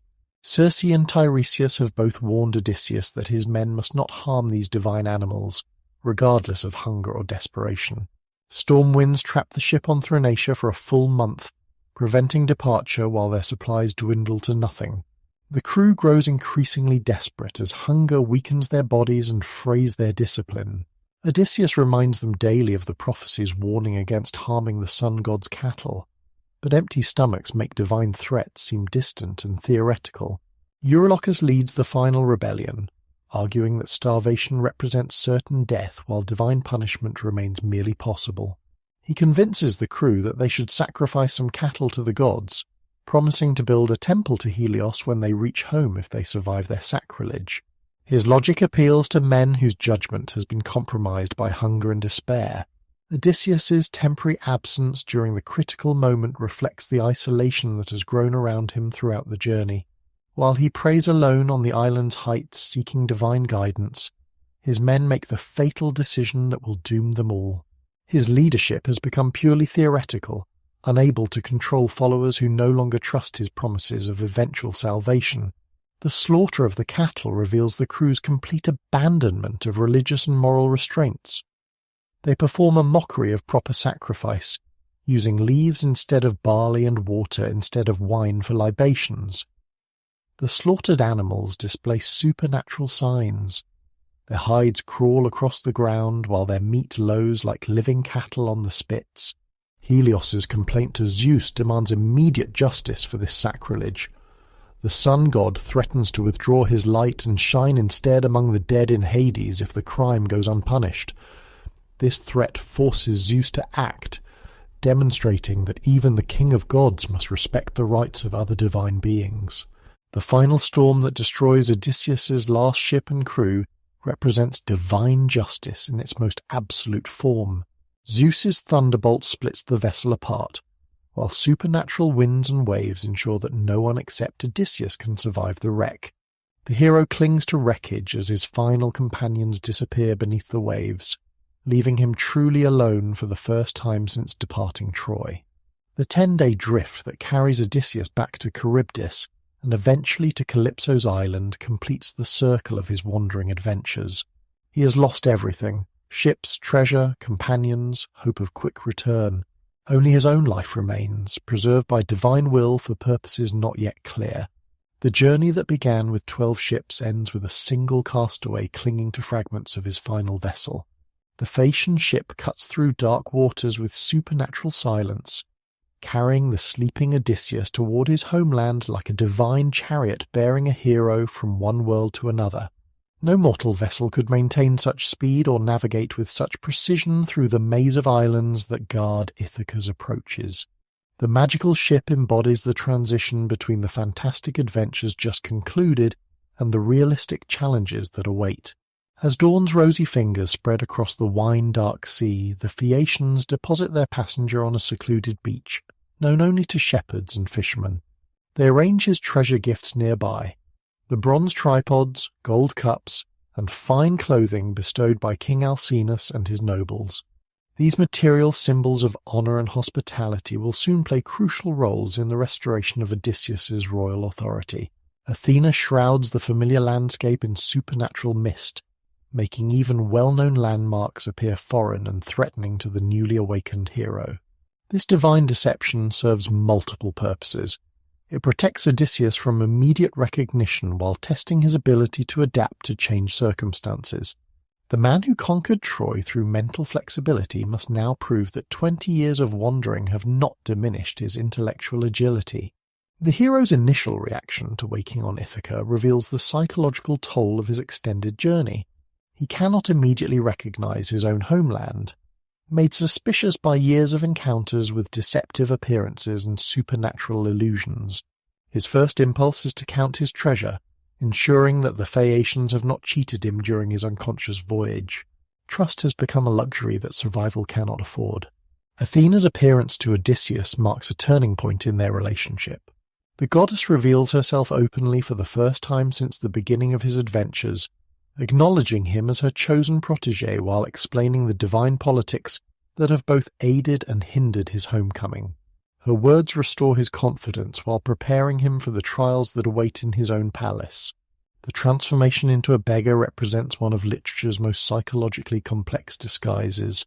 Athena doesn't simply change Odysseus's appearance, but creates a complete alternative identity. Aged skin, clouded eyes, ragged clothing, and the stooped posture of a man worn down by years of poverty and hard labour. The disguise must convince not just casual observers but people who knew him intimately. The meeting with Eumaeus the swineherd provides Odysseus's first test of his homeland's moral condition. The loyal slave tends his master's herds in the remote hills, maintaining his faith despite 20 years of uncertainty about Odysseus's fate. His humble hut offers genuine hospitality that contrasts sharply with the selfish consumption taking place in the palace. Eumaeus's treatment of the disguised beggar demonstrates the moral principles that still govern decent behaviour on Ithaca. He shares his simple meal, offers his own cloak against the night's chill, and listens with respectful attention to his guests' stories. His generosity comes from personal poverty, making it more admirable than the casual largesse of wealthy nobles. The swineherd's account of current conditions reveals the scope of the crisis facing the royal household. He describes the suitors' daily consumption of Odysseus's livestock, their abuse of servants, and their increasing pressure on Penelope to choose a new husband. His loyalty to his absent master provides hope that other faithful servants might be ready to support the hero's return. Odysseus's false tales to Eumaeus showcase the storytelling skills that have kept him alive through years of dangerous encounters. He claims to be a Cretan veteran of the Trojan War who recently received news of Odysseus from Egyptian traders. These lies serve multiple purposes. They maintain his disguise while gathering intelligence about the island's current situation. The arrival of Telemachus from his journey to Sparta brings father and son together for the first time in the young man's adult life.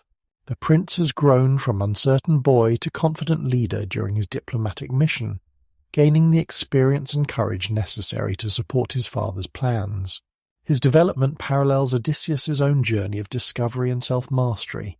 Athena's temporary lifting of Odysseus's disguise for the recognition scene with Telemachus creates one of the epic's most emotionally powerful moments. The son who had never known his father suddenly faces the legendary hero whose exploits had shaped his understanding of heroic virtue. Their embrace bridges 20 years of separation and prepares for the alliance that will restore order to Ithaca. Telemachus's initial disbelief at his father's revelation reflects natural caution, developed through years of living with uncertainty. He has learned not to trust appearances or accept easy solutions to complex problems. His skepticism demonstrates the maturity gained through his recent travels and interactions with experienced rulers like Nestor and Menelaus. The planning session between father and son reveals how Odysseus's strategic thinking adapts to domestic rather than military challenges. The suitors cannot be defeated through conventional warfare. They outnumber the royal forces and hold defensive positions within the palace. Instead, victory will require psychological manipulation, careful timing, and exploitation of their overconfidence and moral weaknesses. The decision to conceal Odysseus's identity from Penelope reflects both tactical necessity and deeper concerns about trust and recognition. The hero must test his wife's loyalty, as she has been testing the suitor's patience. Their reunion cannot occur until both have proven themselves worthy of the love that has sustained them through 20 years of separation. The removal of weapons from the Great Hall establishes the tactical framework for the coming confrontation. Odysseus and Telemachus work by torchlight to transfer spears, shields, and swords to secure storage, leaving only the weapons they will need for their own use. This preparation turns the suitors' gathering place into a trap where their numbers will become a disadvantage rather than a strength. The return to his own palace in the guise of a common beggar tests Odysseus's psychological endurance more severely than any monster or natural disaster he has faced. The man who commanded fleets and conquered cities must now endure insults and abuse from men who consume his wealth while plotting to steal his kingdom. Each moment requires perfect self-control to maintain his disguise until the proper moment for revelation arrives. The faithful dog Argos provides the epic's most emotionally devastating recognition scene. 20 years old and lying neglected on a dung heap, the hunting hound that once accompanied Odysseus on expeditions around Ithaca recognizes his master despite the divine disguise. His tail wags weakly. His ears perk forward, but age and neglect have left him too weak to rise and greet the master he has never forgotten. Odysseus must watch his beloved companion die without revealing their relationship. Tears streaming down his cheeks while Eumaeus explains how the once proud hunting dog has been reduced to scavenging scraps from the suitors' feasts. Argos's death immediately after recognizing his master symbolizes the end of the old order and the beginning of the restoration that will follow the disguised hero's revelation. The suitors' treatment of the supposed beggar reveals their complete abandonment of the moral principles that govern civilized society. They mock his appearance, question his right to seek hospitality, and finally resort to physical violence when his presence annoys them. Their behavior demonstrates why they deserve the destruction that awaits them. Antinous emerges as the most contemptible of the suitors, hurling a footstool at the disguised king and boasting about his abuse of a helpless old man. His violence against a guest under his host's roof violates every principle of divine and human law. The other suitors' failure to restrain his brutality reveals their own moral corruption. The beggar's response to Antinous' attack demonstrates Odysseus' remarkable self-discipline. He absorbs the blow without retaliation, instead calling down divine curses on his attacker while maintaining his disguise. His restraint requires superhuman willpower, but it also establishes the moral framework that will justify the coming slaughter. Penelope's decision to interview the mysterious stranger reflects a growing desperation for news of her husband. 20 years of waiting have exhausted even her remarkable patience, while the suitor's increasing pressure threatens to overwhelm her resistance. Her hope that this wandering beggar might carry word from distant lands reveals how isolated and information-starved she has become. The conversation between the disguised Odysseus and his wife creates dramatic tension unmatched in ancient literature. Husband and wife sit mere feet apart, discussing the absent hero whose presence fills the space between them. Penelope probes for authentic details about Odysseus while her husband provides information that only he could possess. Yet neither can reveal the full truth. Odysseus's description of meeting the king of Ithaca in Crete provides a masterpiece of strategic deception. He describes his own appearance and clothing with perfect accuracy, giving Penelope proof that the encounter actually occurred. His promise that Odysseus will return within the month offers hope while setting the stage for the dramatic revelation that will soon follow. The foot-washing scene tests both husband and wife to the limits of their psychological endurance. Euryclea, the old nurse who had tended Odysseus since childhood, recognizes the distinctive scar on his thigh that he received from a boar's tusk during his youth. Her cry of recognition nearly betrays the secret that must be maintained until the proper moment arrives. Odysseus's threat to kill Euryclea if she reveals his identity shows the ruthless determination that underlies his heroic character. The man who had wept over his dog's death becomes coldly threatening when circumstances require absolute secrecy. His ability to shift between emotional warmth and tactical calculation demonstrates the complexity that makes him a successful survivor. Penelope's dream of the geese and the eagle provides symbolic foreshadowing of the suitor's approaching doom. In her vision, an eagle swoops down to kill 20 geese that had been eating grain in her courtyard, then speaks with human voice to explain that the geese represent the suitors, while the eagle symbolizes Odysseus returning to claim vengeance. Her interpretation wavers between hope and skepticism. The announcement of the bow contest creates the mechanism through which Odysseus will reveal himself and reclaim his kingdom. Penelope promises to marry whichever suitor can string her husband's great bow and shoot an arrow through the aligned handles of 12 axes.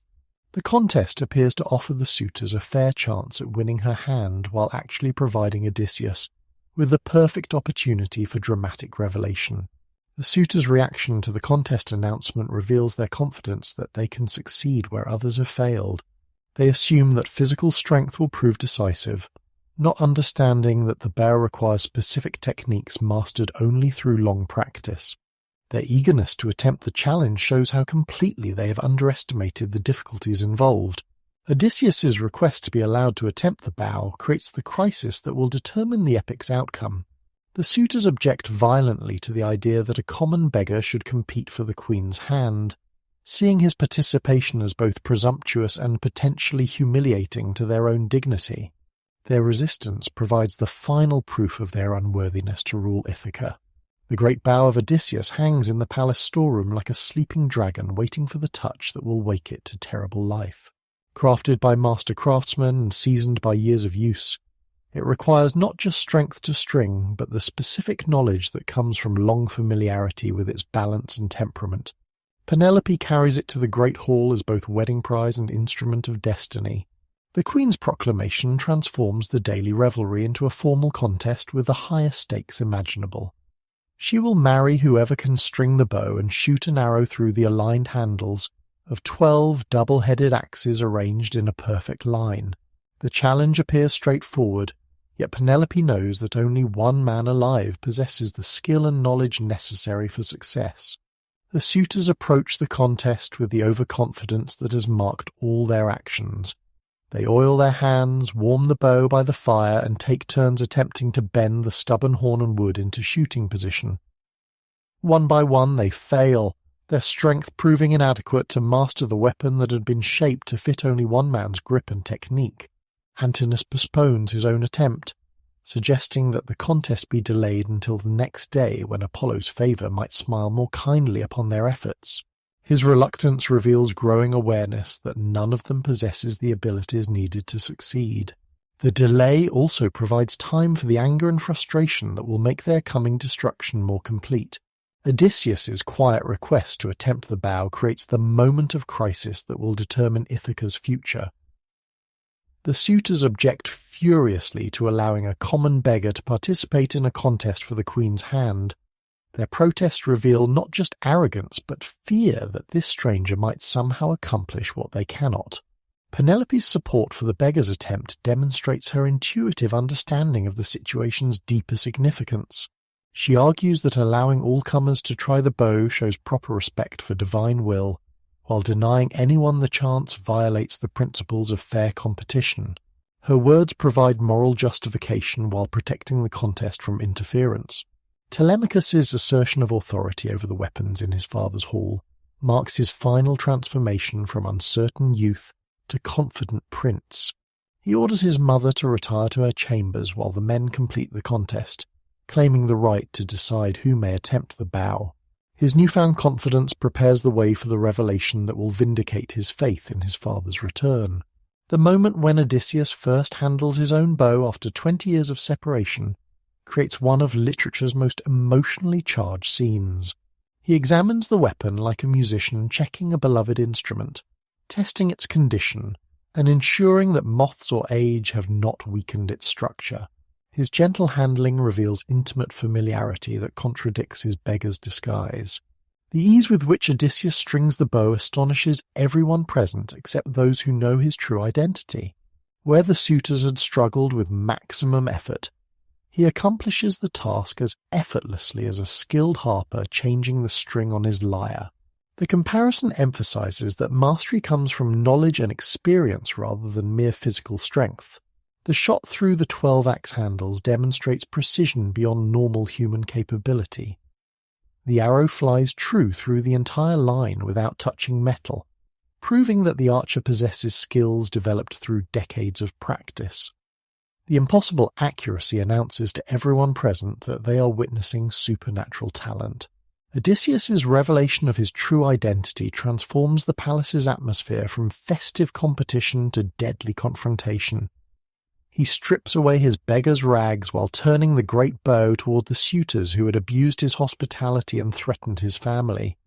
His words ring with royal authority as he announces judgment upon those who have wronged his household. The death of Antinous provides the first taste of the justice that will consume all the suitors. The arrow catches the leader of the conspiracy as he lifts a golden cup to his lips, entering his throat and emerging through his neck. His death throes spray wine and blood across the feast table, transforming symbols of hospitality into omens of destruction. The suitors' initial reaction to Antinous' death reveals their inability to comprehend the magnitude of their situation. They assume the killing was accidental, threatening to punish the archer for his carelessness. Their threats demonstrate how completely they have misunderstood both the stranger's identity and the deliberate nature of his actions. Odysseus's declaration of war upon the entire company creates panic among men who had faced no serious opposition for 20 years.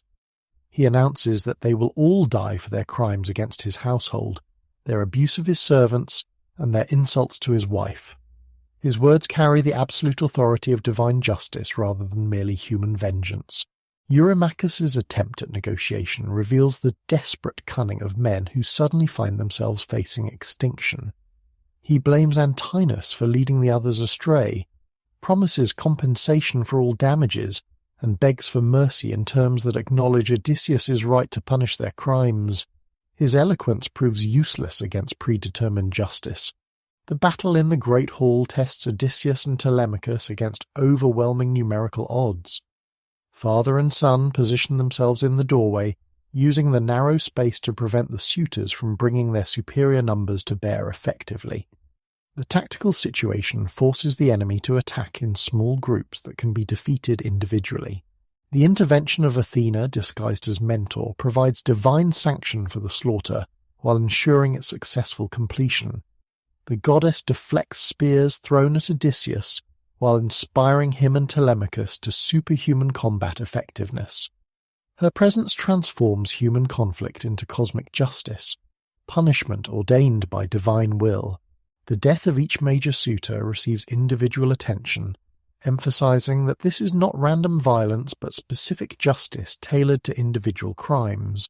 Amphinomus dies despite his relative decency because he chose to remain with the guilty rather than abandoning their company. His death demonstrates that neutrality provides no protection when fundamental moral choices must be made. The slaughter of the disloyal maidservants extends justice to those servants who betrayed their duties by collaborating with the suitors. These women had become lovers to the invaders, carrying information and providing comfort to enemies of their own household. Their execution, however harsh by modern standards, reflects ancient concepts of loyalty and betrayal. Melanthius the goatherd suffers the most brutal punishment of all, mutilated and left to die slowly in recognition of his treachery against the royal family. His torture reflects the special hatred reserved for servants who betray their master's trust. The severity of his punishment emphasizes that loyalty was considered more important than life itself.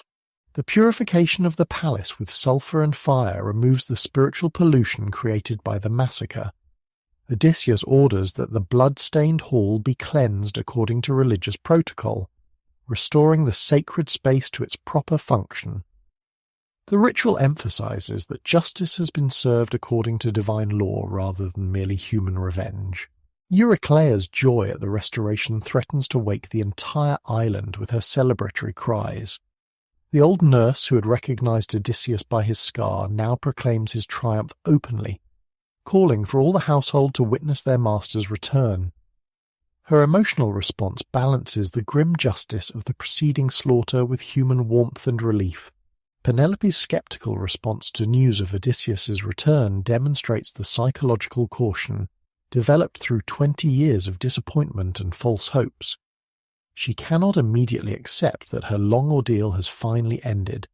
Suspecting that some god might be playing cruel tricks with her emotions, her doubt protects her from the pain of renewed loss if the report proves false. The final test of the marriage bed reveals Penelope's sophisticated understanding of the psychological proofs that would convince her of her husband's identity. She orders Euryclea to move their marriage bed outside the chamber, knowing that only Odysseus knows the secret of its construction. The bed was carved from a living olive tree that still roots in the earth, making it impossible to move. Odysseus's angry response to the suggestion that the bed could be moved provides the psychological authenticity that his wife had been seeking. His detailed explanation of how he built their chamber around the growing tree demonstrates knowledge that no impostor could possess. The secret they share becomes the key that unlocks 20 years of separation and doubt. The reunion between husband and wife completes the emotional journey that began with their separation before the Trojan War. Their embrace carries the weight of all the years, trials, and changes they have endured apart. Athena prolongs the night to give them time to share their stories and re-establish the intimate connection that marriage represents. The final confrontation with the suitors' families threatens to extend the cycle of violence through traditional obligations of blood vengeance. The fathers and brothers of the dead men gather with weapons, demanding justice for their kinsmen despite the crimes that justified their deaths. Their grief transforms into anger that seeks satisfaction through further bloodshed. Athena's intervention to establish peace demonstrates divine authority over human conflicts when they threaten to destroy the social order. The goddess appears openly to both sides, commanding an end to vengeance and establishing the terms for Ithaca's restoration. Her commands carry the force of cosmic law that mortals cannot resist or ignore. The epic's conclusion restores order not just to Odysseus's household, but to the entire island kingdom. The hero reclaims his throne, his wife, and his role as protector of his people. The suitor's death removes the threat to political stability, while their family's submission prevents civil war. Ithaca can begin rebuilding the prosperity and justice that had been lost during the king's absence. The restoration of Odysseus represents more than personal triumph over adversity. His return symbolizes the victory of civilization over chaos, wisdom over violence, loyalty over selfishness, and patience over impatience. The hero who began his journey as a warrior ends it as a king, transformed by suffering into a ruler worthy of the throne he has reclaimed through divine justice and personal endurance. The word nostos carries meaning deeper than simple geographical return. In ancient Greek, it encompasses the profound human longing for restoration, completion, and the healing of wounds that time and distance have opened in the soul. Odysseus's journey home becomes every person's search for belonging, for the place where identity finds its truest expression and purpose discovers its deepest fulfillment. The physical journey across wine-dark seas represents only the surface layer of this profound theme. Each island Odysseus visits, each monster he faces, each temptation he resists moves him not just closer to Ithaca's shores, but deeper into understanding of what home truly means. The Lotus Eaters offer forgetfulness of home's pull. Calypso provides mortal alternatives to mortal attachments. Each choice to continue the journey affirms that home means more than comfort or safety. Homer presents the journey itself as a metaphor for the universal human experience of growth through suffering. Every person travels from the innocence of youth through trials that test character and reveal true nature. Odysseus begins as a clever warrior who wins through cunning and strength. He returns as a wise king who understands that true victory requires mercy as well as justice, patience as well as action. The contrast between the hero who left Troy and the man who returns to Ithaca illuminates how profound experiences change essential identity. 20 years of wandering have stripped away illusions about glory and heroism. The Odysseus who returns has learned that wisdom matters more than cleverness, that endurance surpasses strength, that love transcends all other achievements. Yet Ithaca itself remains fundamentally unchanged during his absence. The palace stands where it was built. The olive tree still roots in the marriage chamber's floor. The servants who remained loyal continue their ancient duties. This stability provides the anchor point that makes return meaningful. Home offers continuity that validates the changes the journey has wrought in the traveller's soul. The recognition scenes that punctuate Odysseus's return explore the complex relationship between identity and external perception. Argos recognizes his master through scent and intuition that transcend physical appearance. Eurycleia identifies him through the scar that marks his body's history. Penelope demands proof that touches the deepest intimacies of shared experience. Each recognition requires the hero to reveal different aspects of his authentic identity. With his dog, simple presence suffices. With his nurse, physical evidence proves decisive. With his wife, emotional and intellectual compatibility must be demonstrated. The varying requirements show that identity has multiple layers, each meaningful to different relationships. The theme of Nostos also encompasses the broader restoration of social order that Odysseus's return enables. His absence has allowed chaos to flourish in his kingdom. The suitors consume resources without producing anything valuable. They abuse hospitality without offering reciprocal courtesy. They threaten violence without accepting responsibility for maintaining peace. The hero's homecoming restores not just personal happiness but political stability. His presence re-establishes the authority necessary for justice to function. His wisdom provides the guidance needed for prosperity to return. His example demonstrates the principles that enable civilization to flourish rather than merely survive. The recognition between Odysseus and his father Laertes completes the restoration of generational continuity. The old king has withdrawn from public life, tending his gardens in grief for his presumed dead son. Their reunion heals the wound in the royal succession, while demonstrating that some bonds transcend even apparent death. Homer's treatment of Nostos reveals that true homecoming requires more than arriving at one's destination. The traveller must be recognized and accepted by those who remained behind. The community must acknowledge that the returned wanderer still belongs despite the changes that distance and time have wrought. Home becomes real only when both sides of the reunion embrace the connection. The theme resonates across cultures and centuries because it addresses fundamental human needs for belonging and purpose. Everyone experiences some form of exile, whether physical departure or psychological alienation. Everyone seeks some form of return, whether to childhood's innocence or to relationships that provide meaning.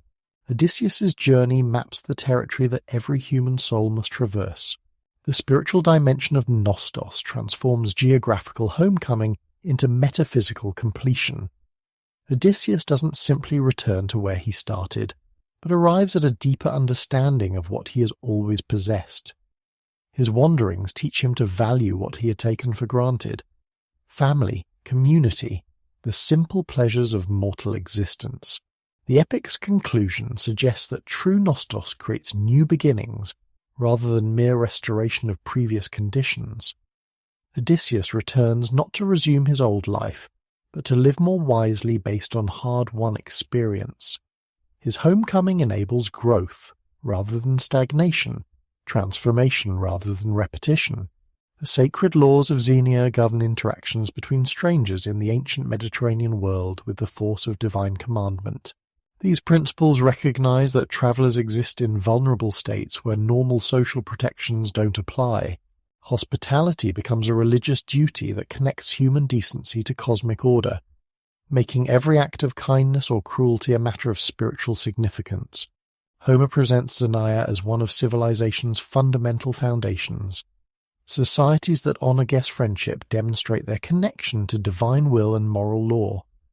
Communities that violate hospitality reveal their descent into barbarism and chaos. The contrast appears repeatedly throughout the Odyssey, distinguishing civilized peoples from monsters and savages. The proper ritual of hospitality follows established patterns that appear throughout the epic. Hosts offer food and drink before asking questions about their guests' identities or purposes. They provide baths, clean clothing, and comfortable lodging without expectation of immediate payment. Only after these physical needs are met do conversations turn to personal histories and future plans. The reciprocal nature of guest friendship creates networks of mutual obligation that span the Mediterranean world. Today's host might become tomorrow's guest. Today's stranger might prove to be tomorrow's powerful ally. These relationships form invisible bonds that connect scattered communities into a larger civilization, based on shared values and mutual respect. Divine visitors in disguise test mortal commitment to hospitality principles throughout Greek mythology. Gods often appear as humble travelers seeking food and shelter, using these encounters to evaluate human character and moral development. Those who offer genuine welcome earn divine favor, while those who turn away strangers risk supernatural punishment. Athena's appearances to both Telemachus and Odysseus demonstrate how divine intervention operates through human hospitality. The goddess disguises herself as Mentes when visiting the young prince, receiving the courtesy due to family friends. Her guidance comes partly as reward for Telemachus's proper behaviour toward an apparent stranger seeking audience with the royal household. The Phaeacians represent Xenia at its most generous and refined. Their society exists partly to provide aid to shipwrecked travellers, offering magical assistance to heroes seeking homecoming. King Alcinous and Queen Arete extend hospitality without limits, providing not just comfort but active help in achieving their guests' deepest desires. Calypso's treatment of Odysseus complicates traditional hospitality by extending it beyond reasonable bounds. She saves him from drowning, heals his injuries, and provides divine pleasures that surpass mortal imagination. Yet her inability to accept his desire to leave transforms generous hospitality into a form of loving imprisonment that violates the guest's fundamental right to choose his own destiny. The suitor's behaviour represents the complete inversion of proper guest-friend relationships. They arrive as uninvited visitors but refuse to leave when their welcome expires. They consume their host's resources while contributing nothing in return. They abuse servants, insult their hostess, and threaten violence against the rightful heir to the household they are exploiting. Their violations of hospitality law extend beyond mere rudeness to fundamental moral corruption. By treating Odysseus's palace as their own property, they reject the basic principle that guests must respect their host's authority. By pressuring Penelope to choose among them, they ignore her right to make decisions about her own future according to her own timeline. The disguised Odysseus's treatment by various characters provides a comprehensive test of Ithaca's moral condition.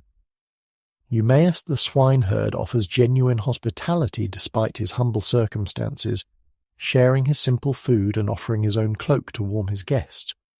His generosity demonstrates that proper behaviour depends on character rather than wealth or status. Antinous' abuse of the beggar reveals the depth of his moral degradation. He hurls furniture at an elderly stranger seeking alms, boasting about his cruelty while his companions laugh at the victim's helplessness. His violation of every principle governing treatment of suppliants marks him as deserving the destruction that follows. The scene where Odysseus begs from each suitor individually creates a moral inventory of their characters. Some offer small coins or scraps of food, showing minimal decency despite their larger crimes. Others mock his poverty or threaten violence, revealing complete abandonment of civilized behaviour. Their responses predict their fates when justice finally arrives. Penelope's interview with the disguised stranger demonstrates proper courtesy toward travellers who might carry news from distant lands. She receives him with appropriate dignity, offers refreshment, and listens respectfully to his stories. Her behaviour contrasts sharply with the suitor's rudeness, showing that royal dignity requires gracious treatment of all visitors. The foot-washing scene extends hospitality to its most intimate expression. The ritual of bathing guests' feet represents both practical care and symbolic honour, acknowledging their vulnerability while providing comfort. Euryclea's recognition of Odysseus during this ceremony adds emotional weight to an already meaningful gesture. Homer uses violations of Xenia to justify the violent restoration of order that concludes the epic. The suitors' abuse of hospitality provides moral grounds for their destruction, while their family's acceptance of divine judgment prevents further bloodshed.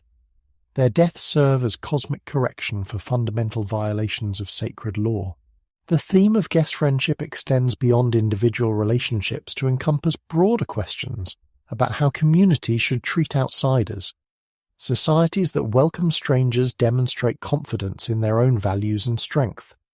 Those that reject or abuse visitors reveal fear and moral weakness that ultimately destroys them from within. The reciprocal obligations created by proper hospitality form networks that bind the Mediterranean world together despite political divisions and cultural differences. These relationships enable trade, diplomacy, and cultural exchange that benefit all participants. The alternative, a world where travellers face hostility and exploitation, would collapse into isolated communities that stagnate and decline. Modern readers can recognize parallels to contemporary debates about immigration, refugee assistance, and international cooperation. The ancient Greek understanding that hospitality strengthens rather than weakens host communities offers perspective on current anxieties about helping strangers. The epic suggests that generosity toward outsiders ultimately benefits everyone involved. The tension between predetermined destiny and human choice runs through every episode of the Odyssey like a golden thread connecting mortal actions to cosmic consequences. Homer presents a world where divine will establishes broad parameters for human experience, while leaving crucial decisions to individual judgment and moral character. This balance creates dramatic tension that keeps readers uncertain about outcomes until the final moments of revelation. The gods' interventions in mortal affairs follow patterns that suggest underlying rules governing divine behavior. Zeus maintains cosmic justice while usually avoiding direct interference in human choices. Athena guides and protects her favorites, but cannot guarantee their success without their own efforts. Poseidon pursues legitimate grievances but must respect other gods' competing interests and higher divine authority. Divine prophecy provides knowledge of future events while leaving the specific means of fulfillment to human agency. Tiresias tells Odysseus that he will return home alone after losing all his men, but the seer doesn't specify exactly how these losses will occur. The hero's choices determine whether his crew dies through divine punishment for sacrilege or through other means entirely. The crew's decision to slaughter Helios's cattle demonstrates how human free will operates within divine constraints. Odysseus warns his men repeatedly about the prohibition against harming the sacred animals, but hunger and desperation drive them to ignore divine commands.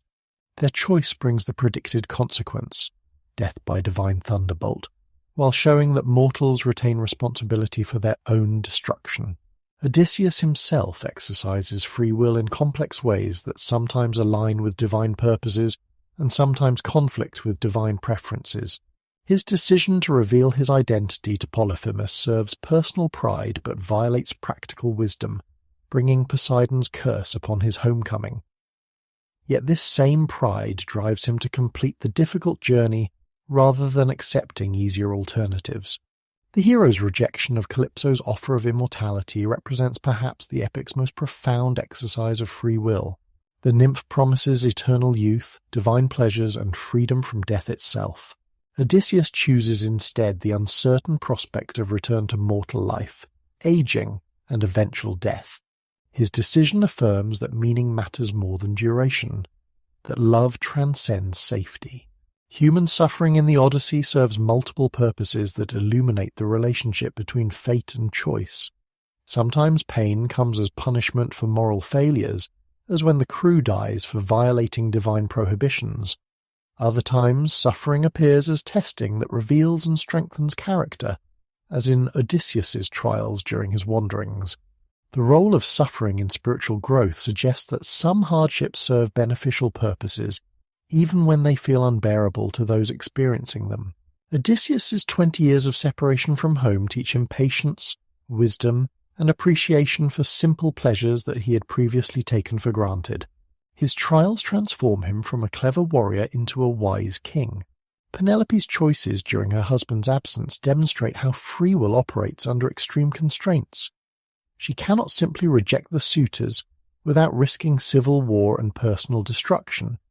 Instead, she exercises agency through subtle resistance, the weaving stratagem, the bow contest, the careful gathering of intelligence about her situation.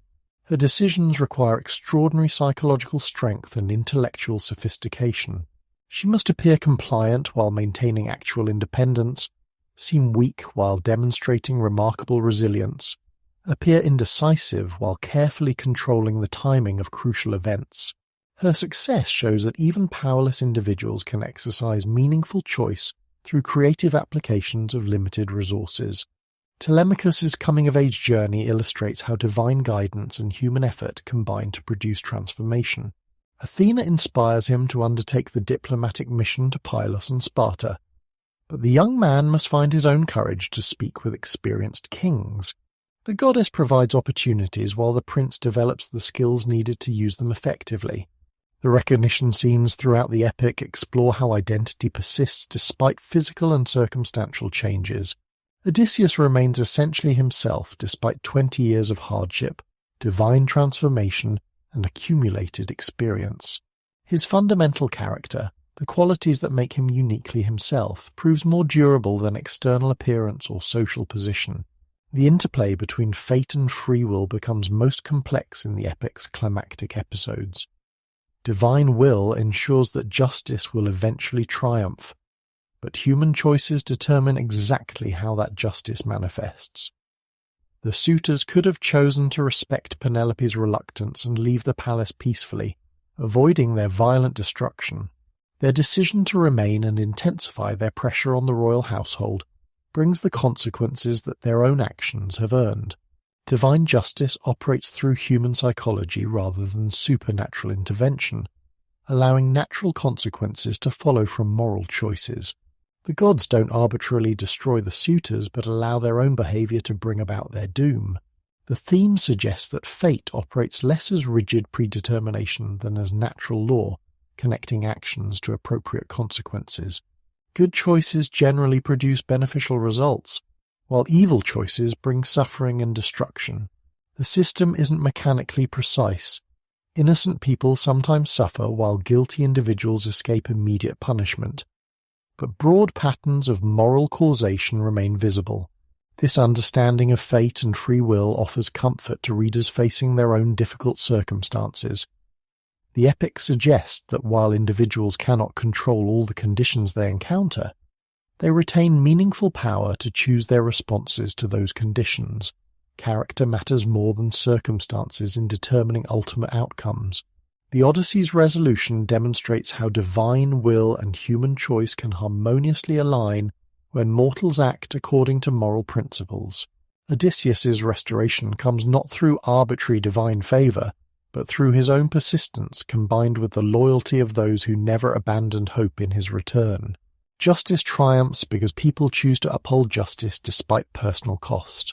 The art of storytelling permeates every level of the Odyssey, from its primary structure as an epic narrative to the countless tales told by characters within the story itself. Homer presents a world where stories possess almost magical power to preserve memory, transmit wisdom, provide comfort, and create connections between strangers separated by vast distances of time and space. The bard Demodocus in the Phaeacian court demonstrates storytelling's capacity to transform lived experience into artistic expression that outlasts the events themselves. His songs about the Trojan War carry emotional weight that moves even Odysseus, the hero whose own exploits provide the bard's material. The scene reveals the complex relationship between experience and art, between living through events and hearing them transformed into entertainment. Odysseus himself emerges as the epic's master storyteller, spinning tales that serve multiple purposes beyond mere entertainment. His false stories to strangers protect his identity while gathering intelligence about local conditions.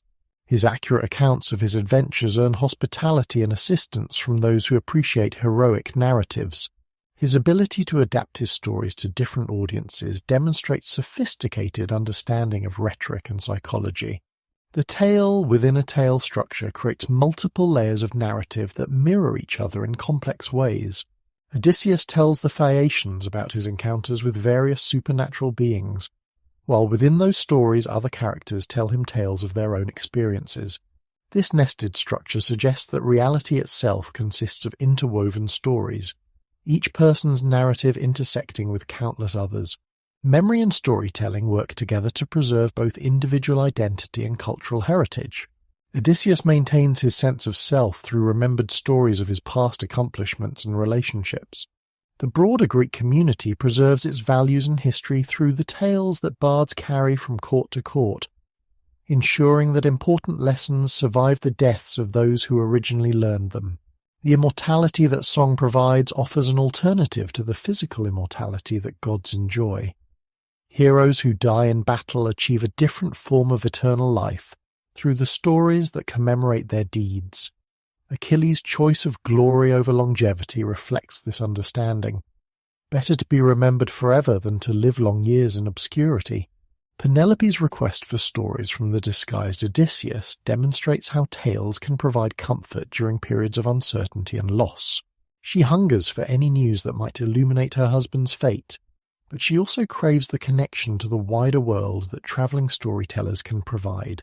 Her isolation makes these narrative links to distant places and people especially precious. The power of stories to reveal truth appears throughout the epic in both positive and negative forms. Odysseus's truthful account of meeting her husband convinces Penelope that the stranger has genuine knowledge of Odysseus's circumstances. Conversely, his false tales about being a Cretan warrior demonstrate how skillfully crafted deceptions can mislead even careful listeners. The recognition scene between father and son includes Odysseus proving his identity partly through shared stories that only the real hero could know. Family narratives create bonds that transcend physical separation, providing authentication that mere appearance cannot supply. These intimate stories form invisible threads connecting family members across years and miles. The suitors' inability to appreciate the moral significance of the tales they hear reveals their spiritual poverty.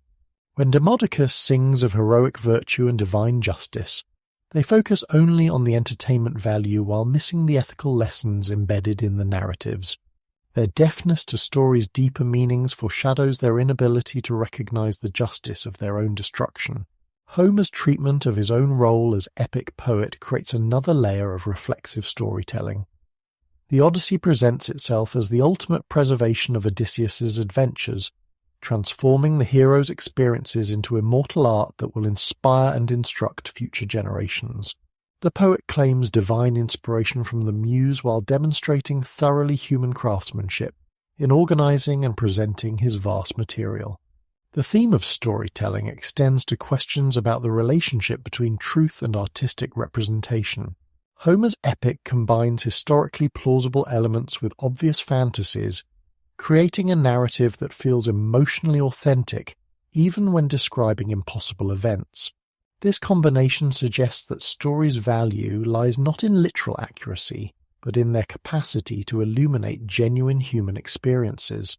The oral tradition from which the Odyssey emerged depended entirely on storytellers' ability to preserve and transmit cultural memory without written records.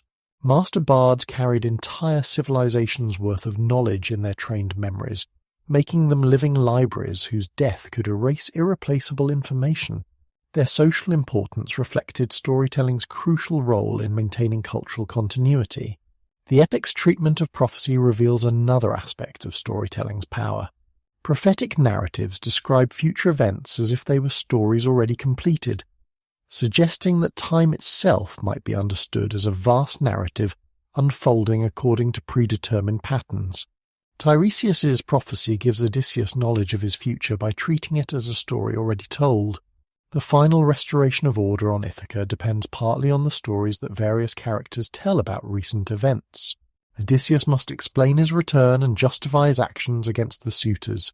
The surviving servants recount their loyalty during his absence. These narratives help establish the new status quo by creating shared understanding of what has transpired and why. Modern readers can recognize parallels between Homer's understanding of storytelling's power and contemporary appreciation for narrative's role in shaping identity and meaning. People still define themselves through the stories they tell about their experiences. Communities still preserve their values through tales passed from generation to generation. The human need for meaningful narrative appears as universal now as it was 3,000 years ago. The Odyssey itself stands as the ultimate demonstration of storytelling's immortal power. Homer's epic has survived for nearly 3 millennia, carrying its themes and characters across countless cultural boundaries. The story continues to find new audiences and generate new interpretations, proving that truly great narratives transcend the specific circumstances of their creation to speak to universal human concerns that never lose their relevance. The echoes of Homer's voice have resonated through Western literature for nearly 3,000 years. Every epic that followed walked in the footsteps of Odysseus, following paths first traced by the wandering hero's journey home. Writers across centuries and cultures have returned to the Odyssey like sailors returning to familiar harbours, finding fresh inspiration in its ancient wisdom. Virgil's Aeneid transforms Homer's homecoming story into a tale of nation-building and imperial destiny. The Roman poet understood that his audience needed their own version of Greek heroism. one that celebrated Roman values while honouring the literary tradition that had shaped Mediterranean culture. Aeneas carries the gods of Troy to Italy, where his descendants will found the Eternal City. The first 6 books of the Aeneid follow Odyssean patterns closely.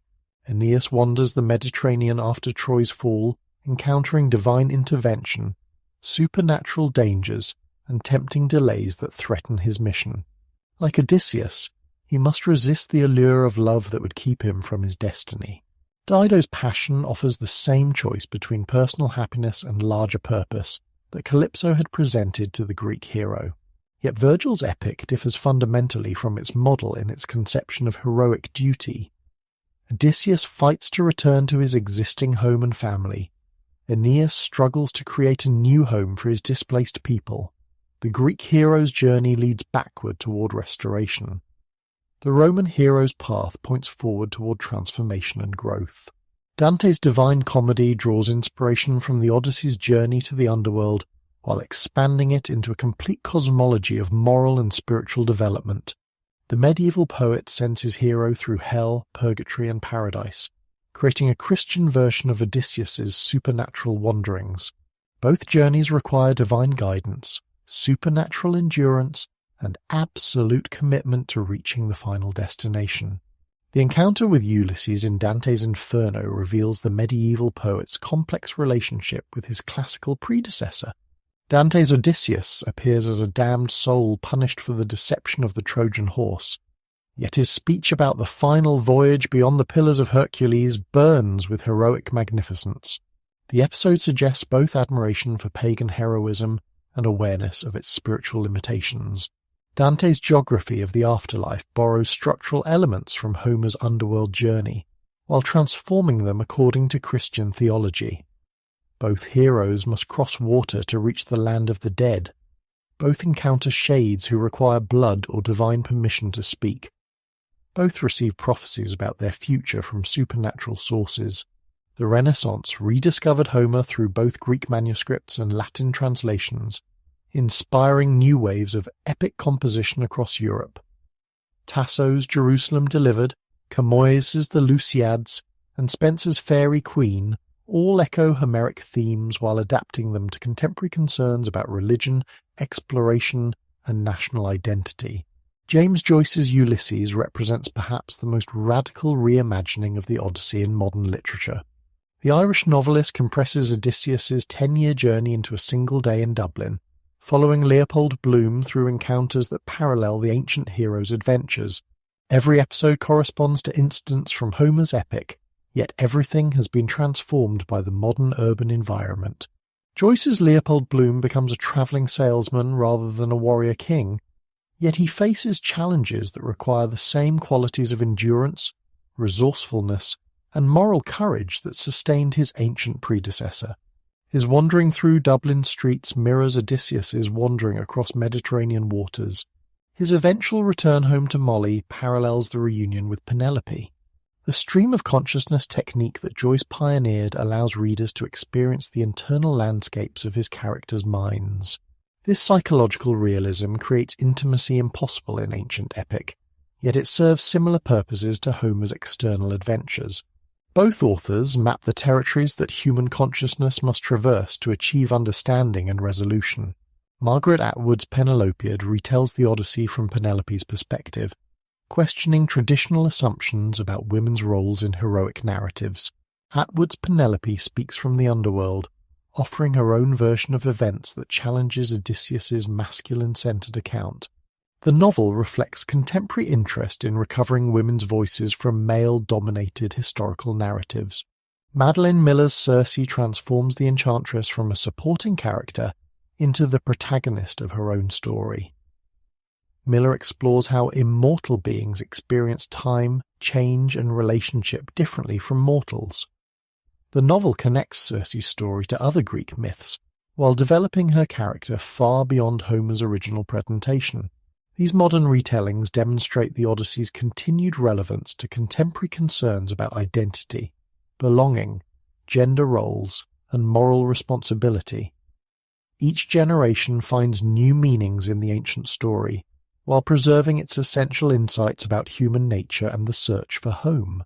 The epic's influence extends beyond direct adaptations to shape fundamental assumptions about how stories should be structured and what purposes literature should serve. The hero's journey pattern that Campbell identified in the Odyssey appears in countless novels, films, and other narratives that may not consciously reference Homer's work. Science fiction and fantasy literature frequently employ Odyssean themes of journeying through strange worlds, encountering alien beings, and struggling to return home. Stories from Star Trek to The Lord of the Rings follow patterns established by Homer's epic, adapting ancient wisdom to contemporary concerns about technology, environment, and social change. The 20th century's revolutionary understanding of human psychology found profound resonance in Homer's ancient epic. Scholars began recognizing that the Odyssey's supernatural elements might represent psychological realities expressed in mythological language. The monsters and gods that Odysseus encounters could symbolize internal forces that every human consciousness must confront during the journey towards self-knowledge and maturation.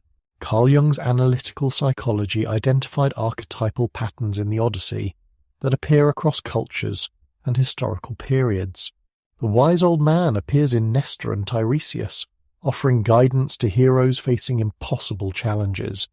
The anima manifests in figures like Athena and Circe, representing feminine wisdom and transformative power. The shadow emerges in antagonists like the suitors, embodying destructive impulses that must be confronted and overcome. Jung's concept of individuation, the psychological process by which unconscious contents become integrated into conscious personality, finds perfect expression in Odysseus's journey. Each adventure represents an encounter with a different aspect of the psyche that must be understood and mastered.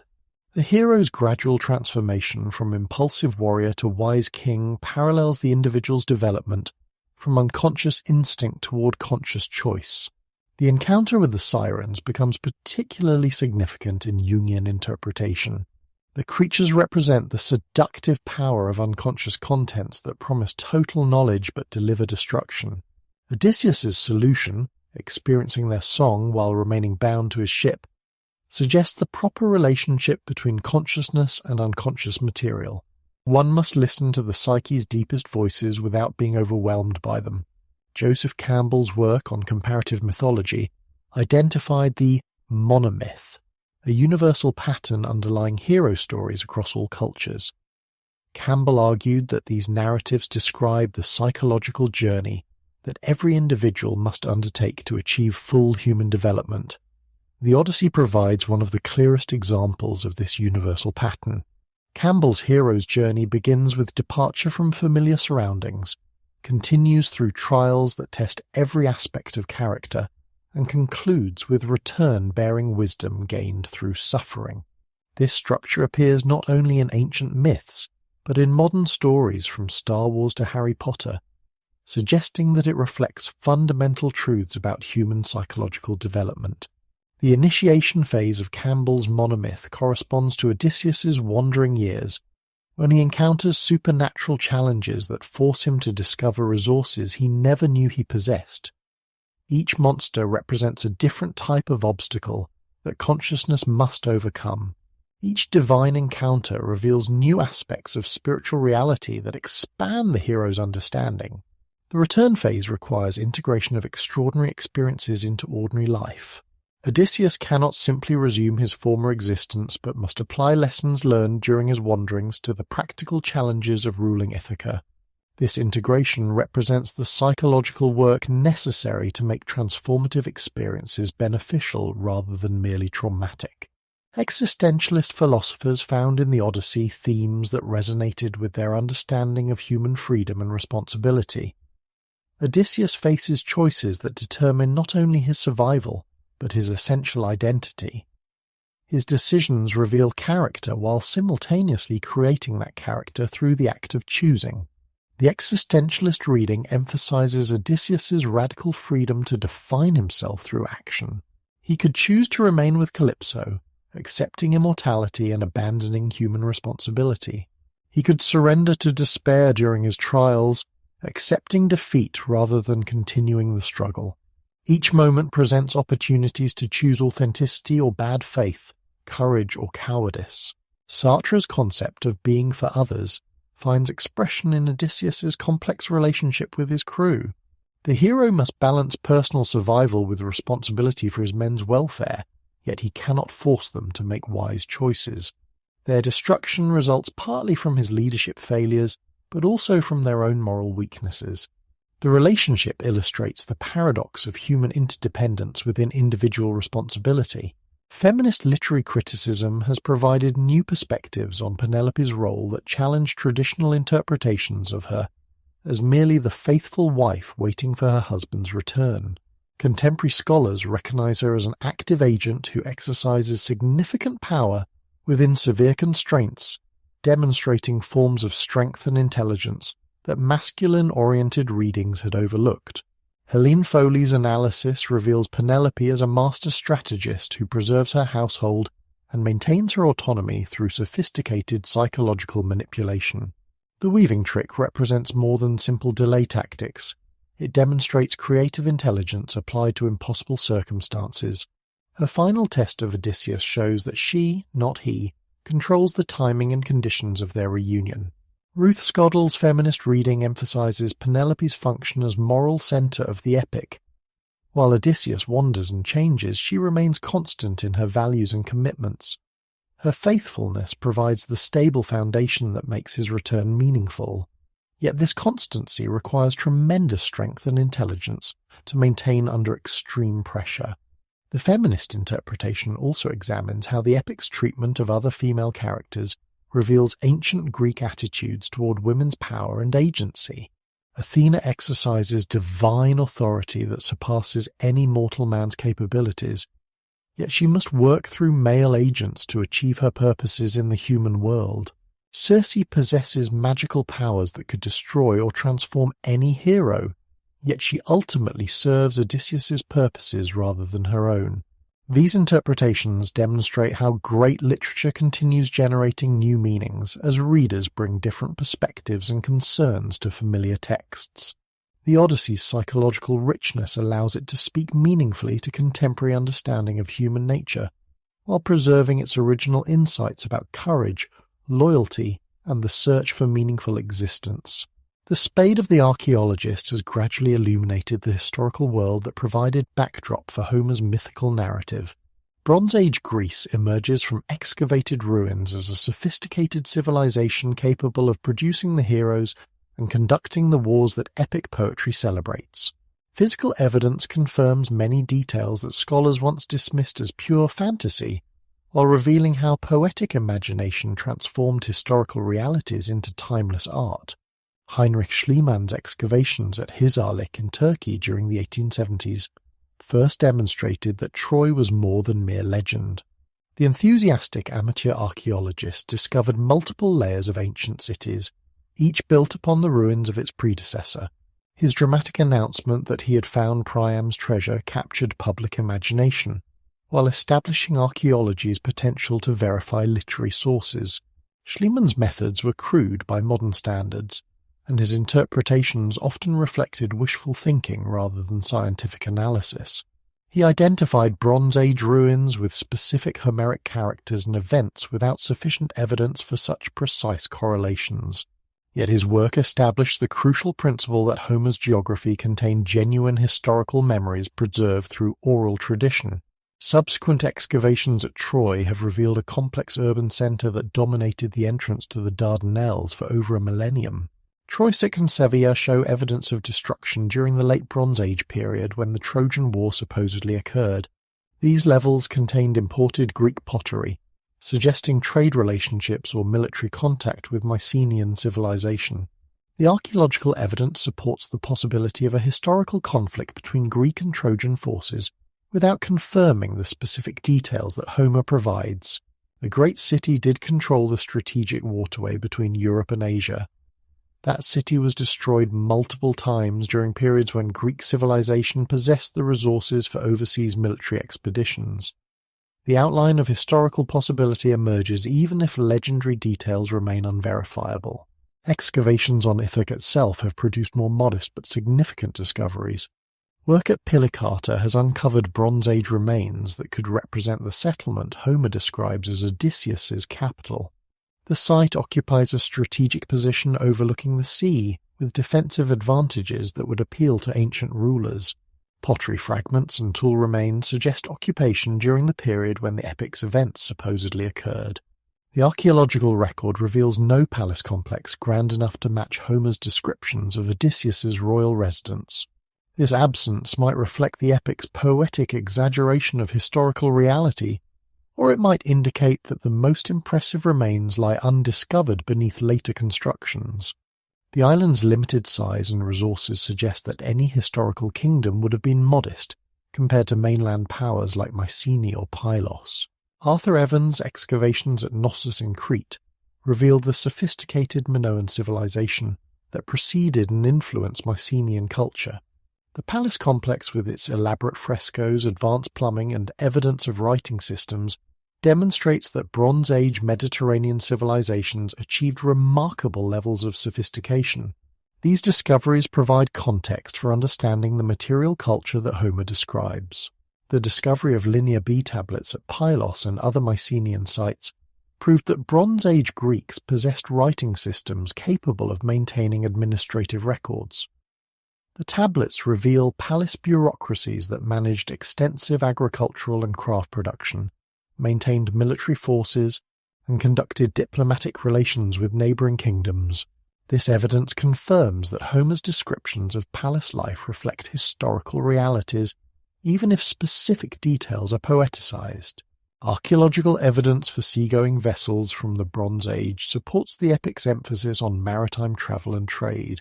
Ship remains, harbour installations, and artistic representations reveal that Mediterranean peoples possess the nautical technology necessary for the extensive voyages that Odysseus undertakes. The geography of his wanderings corresponds to ancient trade routes that connected Greek communities with distant shores. The archaeological record also illuminates religious practices that provide background for the epic's portrayal of divine intervention in human affairs. Temples, votive offerings, and artistic representations reveal sophisticated religious systems that recognized multiple deities with specific attributes and areas of influence. The gods' behavior in the Odyssey reflects actual religious beliefs and practices rather than mere poetic invention. Modern archaeology has moved beyond treasure hunting towards systematic investigation of ancient lifeways and cultural systems. Careful analysis of pottery styles, architectural remains, burial practices, and settlement patterns reveals how Bronze Age communities organized themselves socially, economically, and politically. This evidence provides the historical foundation upon which Homer's poetic imagination constructed its mythical superstructure. The relationship between archaeological evidence and literary sources remains complex and sometimes contradictory. Physical remains can confirm that certain practices or technologies existed during specific periods, but they cannot verify that particular individuals performed specific actions at definite times. The Odyssey combines historical memories with mythical elements in ways that resist simple archaeological confirmation or refutation. Recent excavations continue revealing new aspects of Bronze Age Mediterranean civilization. DNA analysis of ancient remains, isotopic studies of pottery and metal objects, and computer modeling of ancient climates provide increasingly sophisticated tools for understanding the historical context of Homeric epic. Each discovery adds detail to our understanding of the world that produced both the historical events that may have inspired the Trojan War and the cultural traditions that preserved and transformed those memories into immortal poetry. The archaeological evidence ultimately enhances rather than diminishes appreciation for Homer's achievement. Physical remains confirm that the poet drew upon genuine historical memories while demonstrating the creative intelligence that transformed those memories into universal art. The Odyssey emerges not as primitive folklore, but as sophisticated literature that successfully balanced historical plausibility with imaginative truth. The visual arts of ancient Greece and Rome transformed Homer's verbal poetry into images that decorated everything from humble household pottery to magnificent temple sculptures. These artistic representations reveal how ancient audiences understood the epic's characters and themes while demonstrating the story's immediate impact on Mediterranean culture. Each painted vase or carved relief provides insight into how the Odyssey lived in the imagination of people who created and viewed these works. Greek pottery painters developed sophisticated visual vocabularies for depicting Odysseus's adventures. Black figure and red figure techniques allowed artists to create detailed narrative scenes that captured key moments from the epic. The hero's encounter with the Cyclops appears frequently, showing Odysseus and his men driving the burning stake into Polyphemus's eye while the giant writhes in agony. These images emphasize the violence and cunning that characterize the hero's survival strategies. The Sirens episode inspired particularly creative artistic interpretations. Painters depicted the creatures as bird women with beautiful human faces and powerful wings, perched on rocky cliffs surrounded by the bones of previous victims. Odysseus appears bound to his ship's mast while his crew rows with their ears sealed with wax. The visual tension between the sirens' beauty and the death they represent captures the moral complexity of the scene. Odysseus's return to Ithaca provided artists with opportunities to explore themes of recognition and restoration. Painters showed the hero in his beggar's disguise, receiving food from loyal servants while the arrogant suitors feast nearby. The contrast between the disguised king's humble appearance and his true identity creates visual irony that ancient viewers would have appreciated.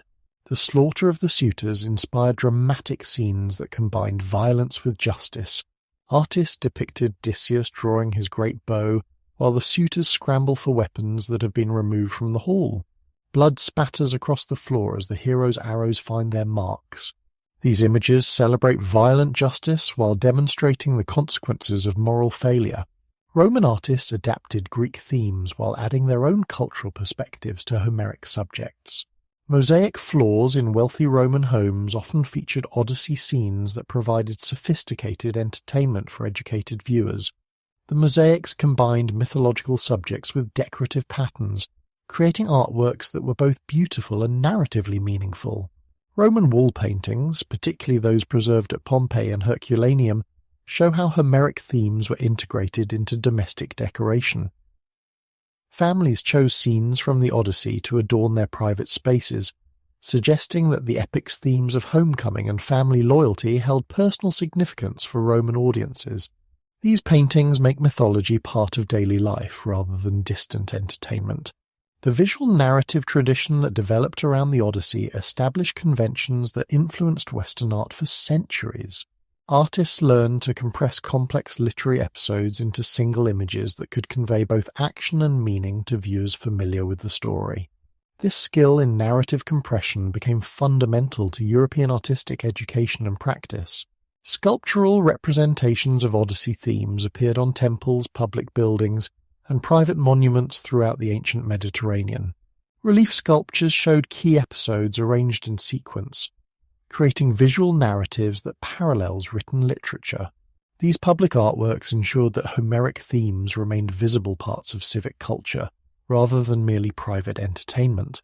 The symbolic representations that ancient artists developed for Odyssey themes created a visual language that could communicate complex ideas through simple images. A ship with bound figure represented the Sirens episode. A one-eyed giant symbolized the Cyclops encounter. A weaving figure evoked Penelope's faithfulness. This symbolic shorthand allowed artists to reference the entire epic through selective details. Ancient coins sometimes featured Odyssey themes, particularly those minted by cities that claimed connections to the hero's journey. These small artworks brought Homeric imagery into everyday commercial life, while allowing communities to advertise their mythological connections. The circulation of such coins spread visual references to the epic throughout the Mediterranean world.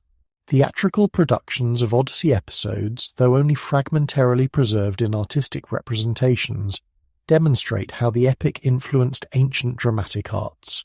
The Renaissance rediscovery of classical literature brought the Odyssey into the cultural mainstream of early modern Europe. Scholars, artists, and patrons found in Homer's epic themes that resonated with contemporary concerns about exploration, individual achievement, and the relationship between human ambition and divine will. The ancient story provided both artistic inspiration and moral instruction for societies undergoing rapid cultural transformation. Epic paintings by European masters transformed Homer's verbal descriptions into visual spectacles that captured the imagination of aristocratic patrons and educated viewers. These large-scale works demonstrated artists' technical skill while providing opportunities to explore classical themes through contemporary artistic techniques. The paintings made ancient literature accessible to audiences who might lack classical education, while establishing the artist's cultural sophistication. Giovanni Battista Tiepolo's ceiling frescoes depicting Odyssey scenes in the Villa Valmarana demonstrate how Italian artists adapted Homeric themes to architectural settings. The paintings transformed domestic spaces into theatres for mythological drama, surrounding viewers with images of heroic adventure and divine intervention. The decorative programs place contemporary viewers within the epic's world while celebrating classical learning. Nicolas Poussin's paintings of Odyssey subjects exemplify the French classical approach to mythological themes. His carefully composed scenes emphasize moral instruction rather than mere spectacle, using visual harmony to convey ethical lessons. Poussin's Odysseus themes focus on moments of choice and consequence that demonstrate the relationship between virtue and happiness. The neoclassical movement of the 18th and 19th centuries treated the Odyssey as a source of moral and aesthetic instruction that could guide contemporary culture toward greater nobility and refinement. Artists, architects, and writers found in Homer's epic models for combining entertainment with education, pleasure with improvement. The ancient story provided templates for creating works that would elevate public taste, while satisfying popular demand for engaging narratives. Neoclassical sculpture transformed Odyssey characters into marble embodiments of ideal human qualities. Sculptors emphasized the hero's intelligence and endurance rather than mere physical strength, creating images that celebrated mental and moral excellence over brute force. These sculptures adorned public buildings and private gardens, making classical virtues visible parts of the contemporary landscape.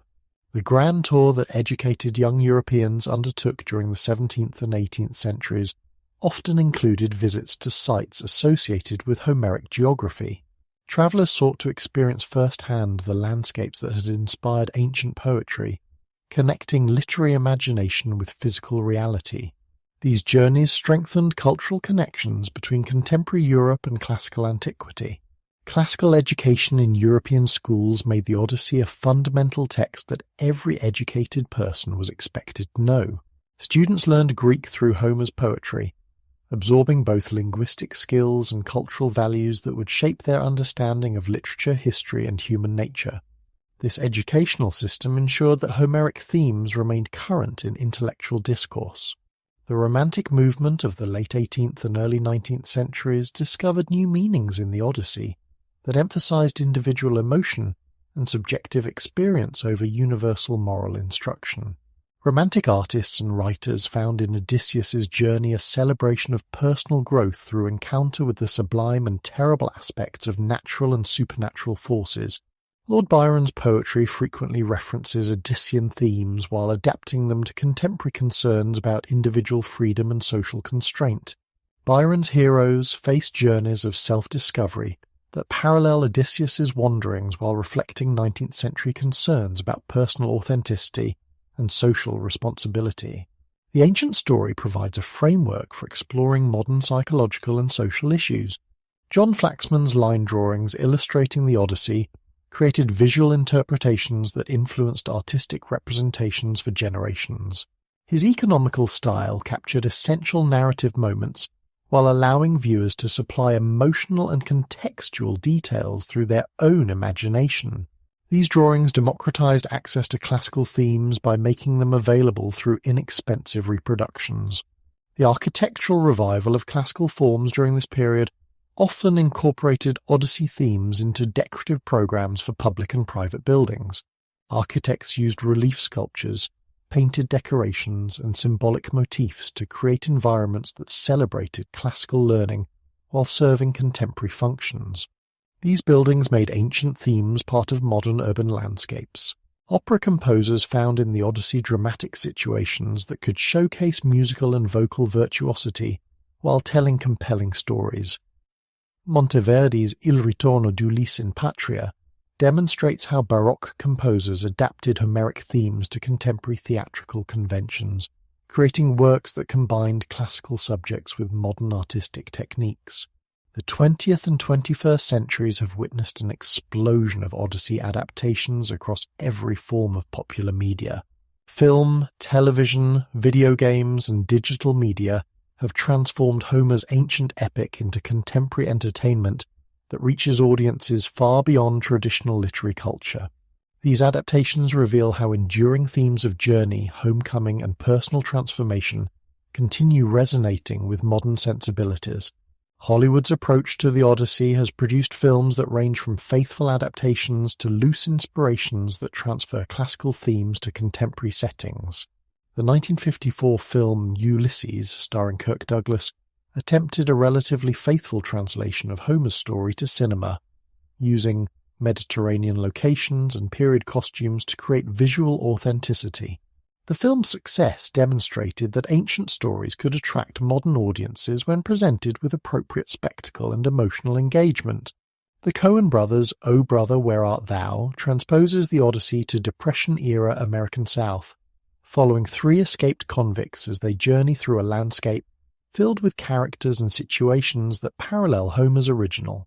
The film demonstrates how classical narrative structures can be adapted to completely different historical and cultural contexts, while preserving essential thematic content. Television miniseries have provided opportunities for more extensive exploration of the epic's complex narrative structure. Productions can develop character relationships and thematic content over multiple episodes, allowing for greater fidelity to the original work's scope and depth. These longer formats accommodate the epic's episodic structure, while providing time for character development and thematic exploration.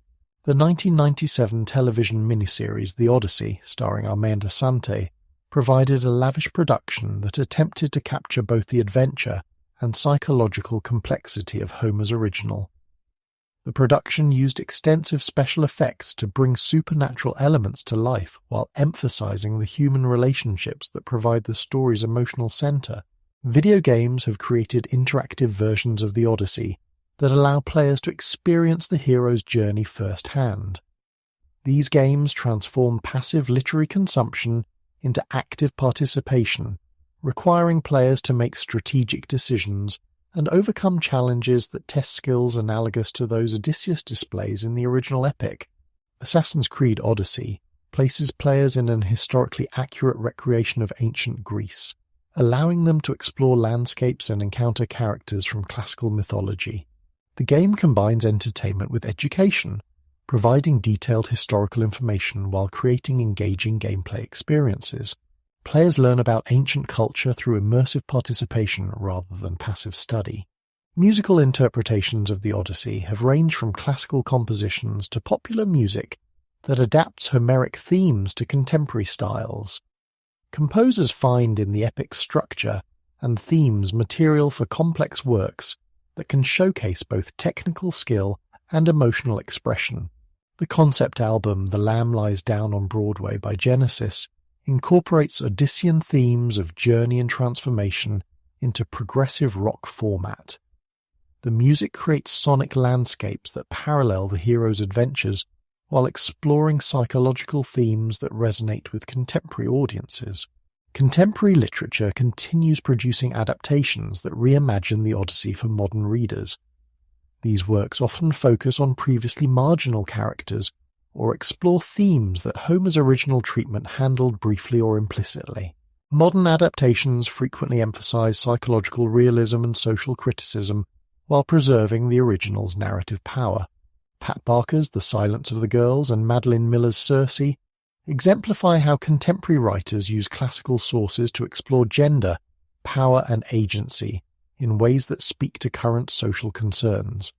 These novels preserve respect for their classical sources while applying contemporary perspectives that reveal new meanings in familiar stories. Digital media and internet culture have created new forms of Odyssey adaptation that would have been impossible in previous technological eras. Web-based interactive narratives allow readers to choose different paths through the story, creating multiple possible outcomes that reflect individual user preferences and decisions. Social media platforms host countless references to Odyssey themes, from memes that joke about Odysseus's procrastination to serious discussions of the epic's relevance to contemporary political and social issues. These informal adaptations demonstrate how classical themes continue operating in popular culture even when not explicitly identified as classical references. The Marvel Comics character Odysseus transforms the ancient hero into a superhero operating in contemporary settings, adapting classical themes to comic book conventions, while preserving core characteristics of intelligence, resourcefulness, and determination. These adaptations show how modern popular culture continues finding relevance in ancient stories. Educational technology has created new ways of teaching the Odyssey that combine traditional literary study with multimedia presentations, virtual reality experiences, and interactive learning tools.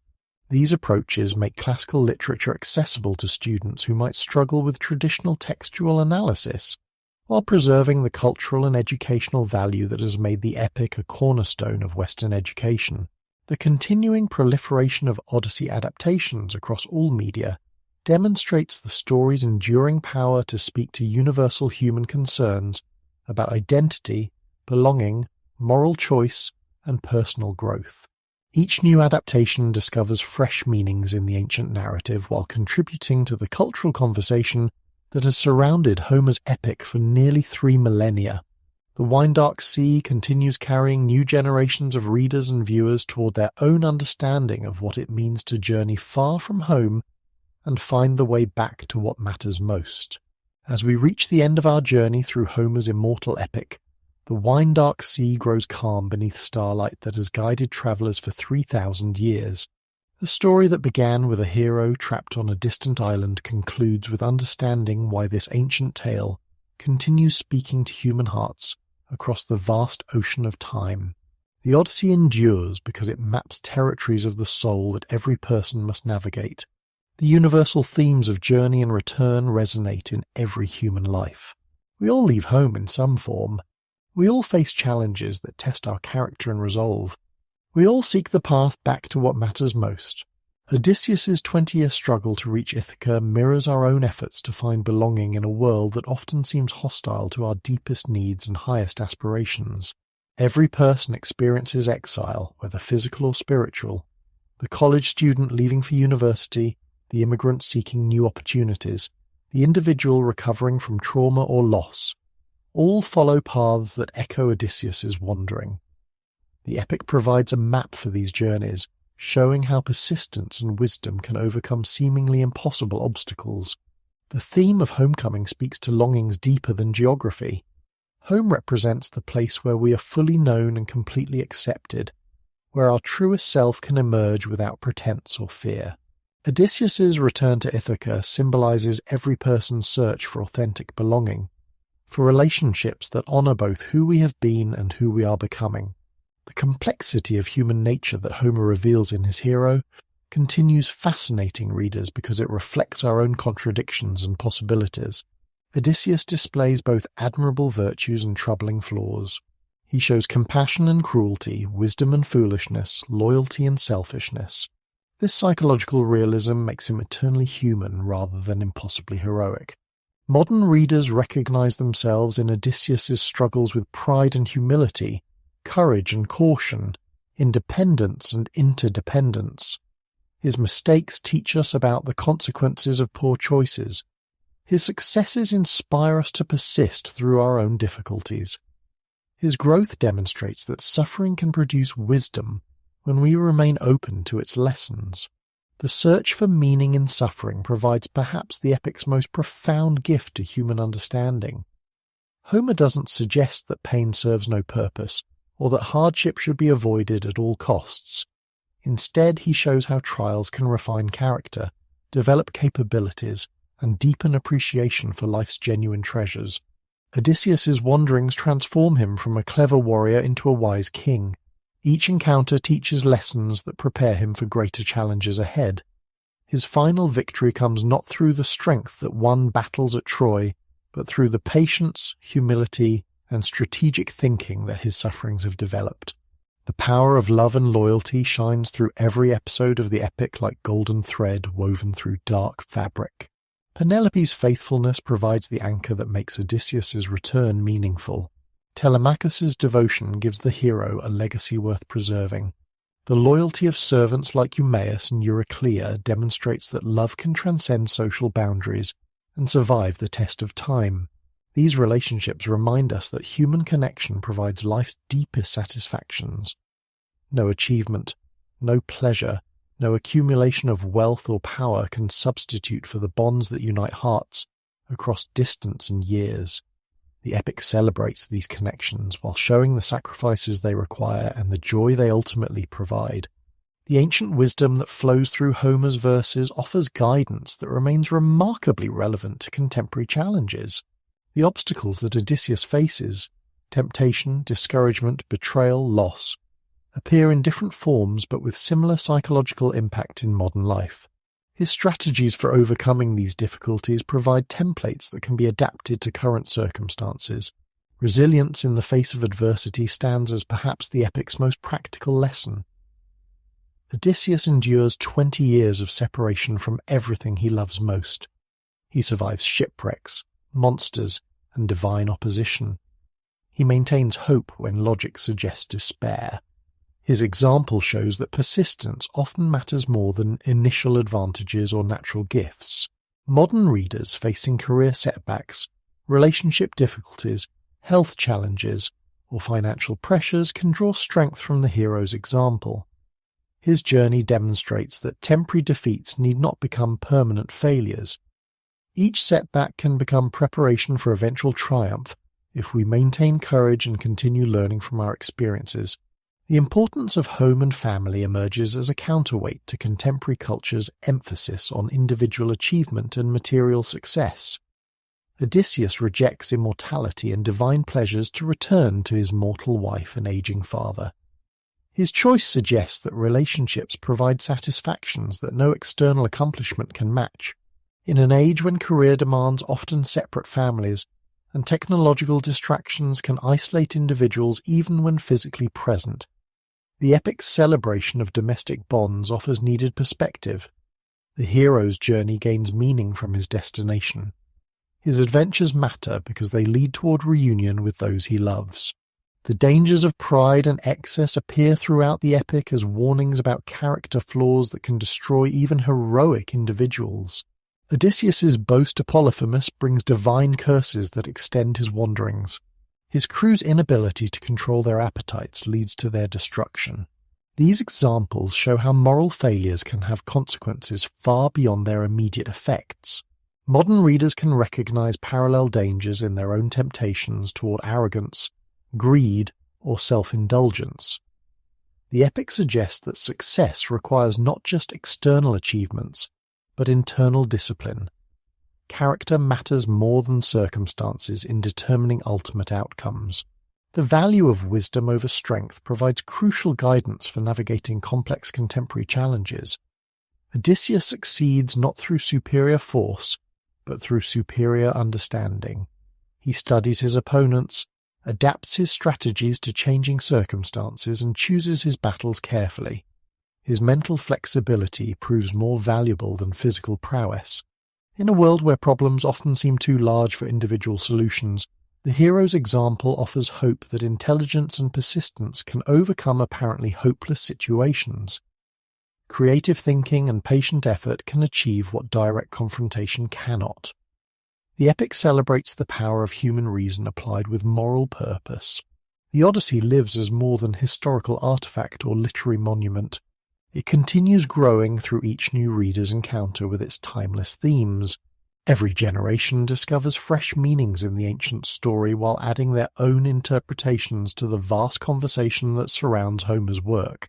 The epic remains a living text that evolves without losing its essential character. New discoveries in archaeology, linguistics, and comparative literature continue enriching our understanding of the world that produced the Odyssey.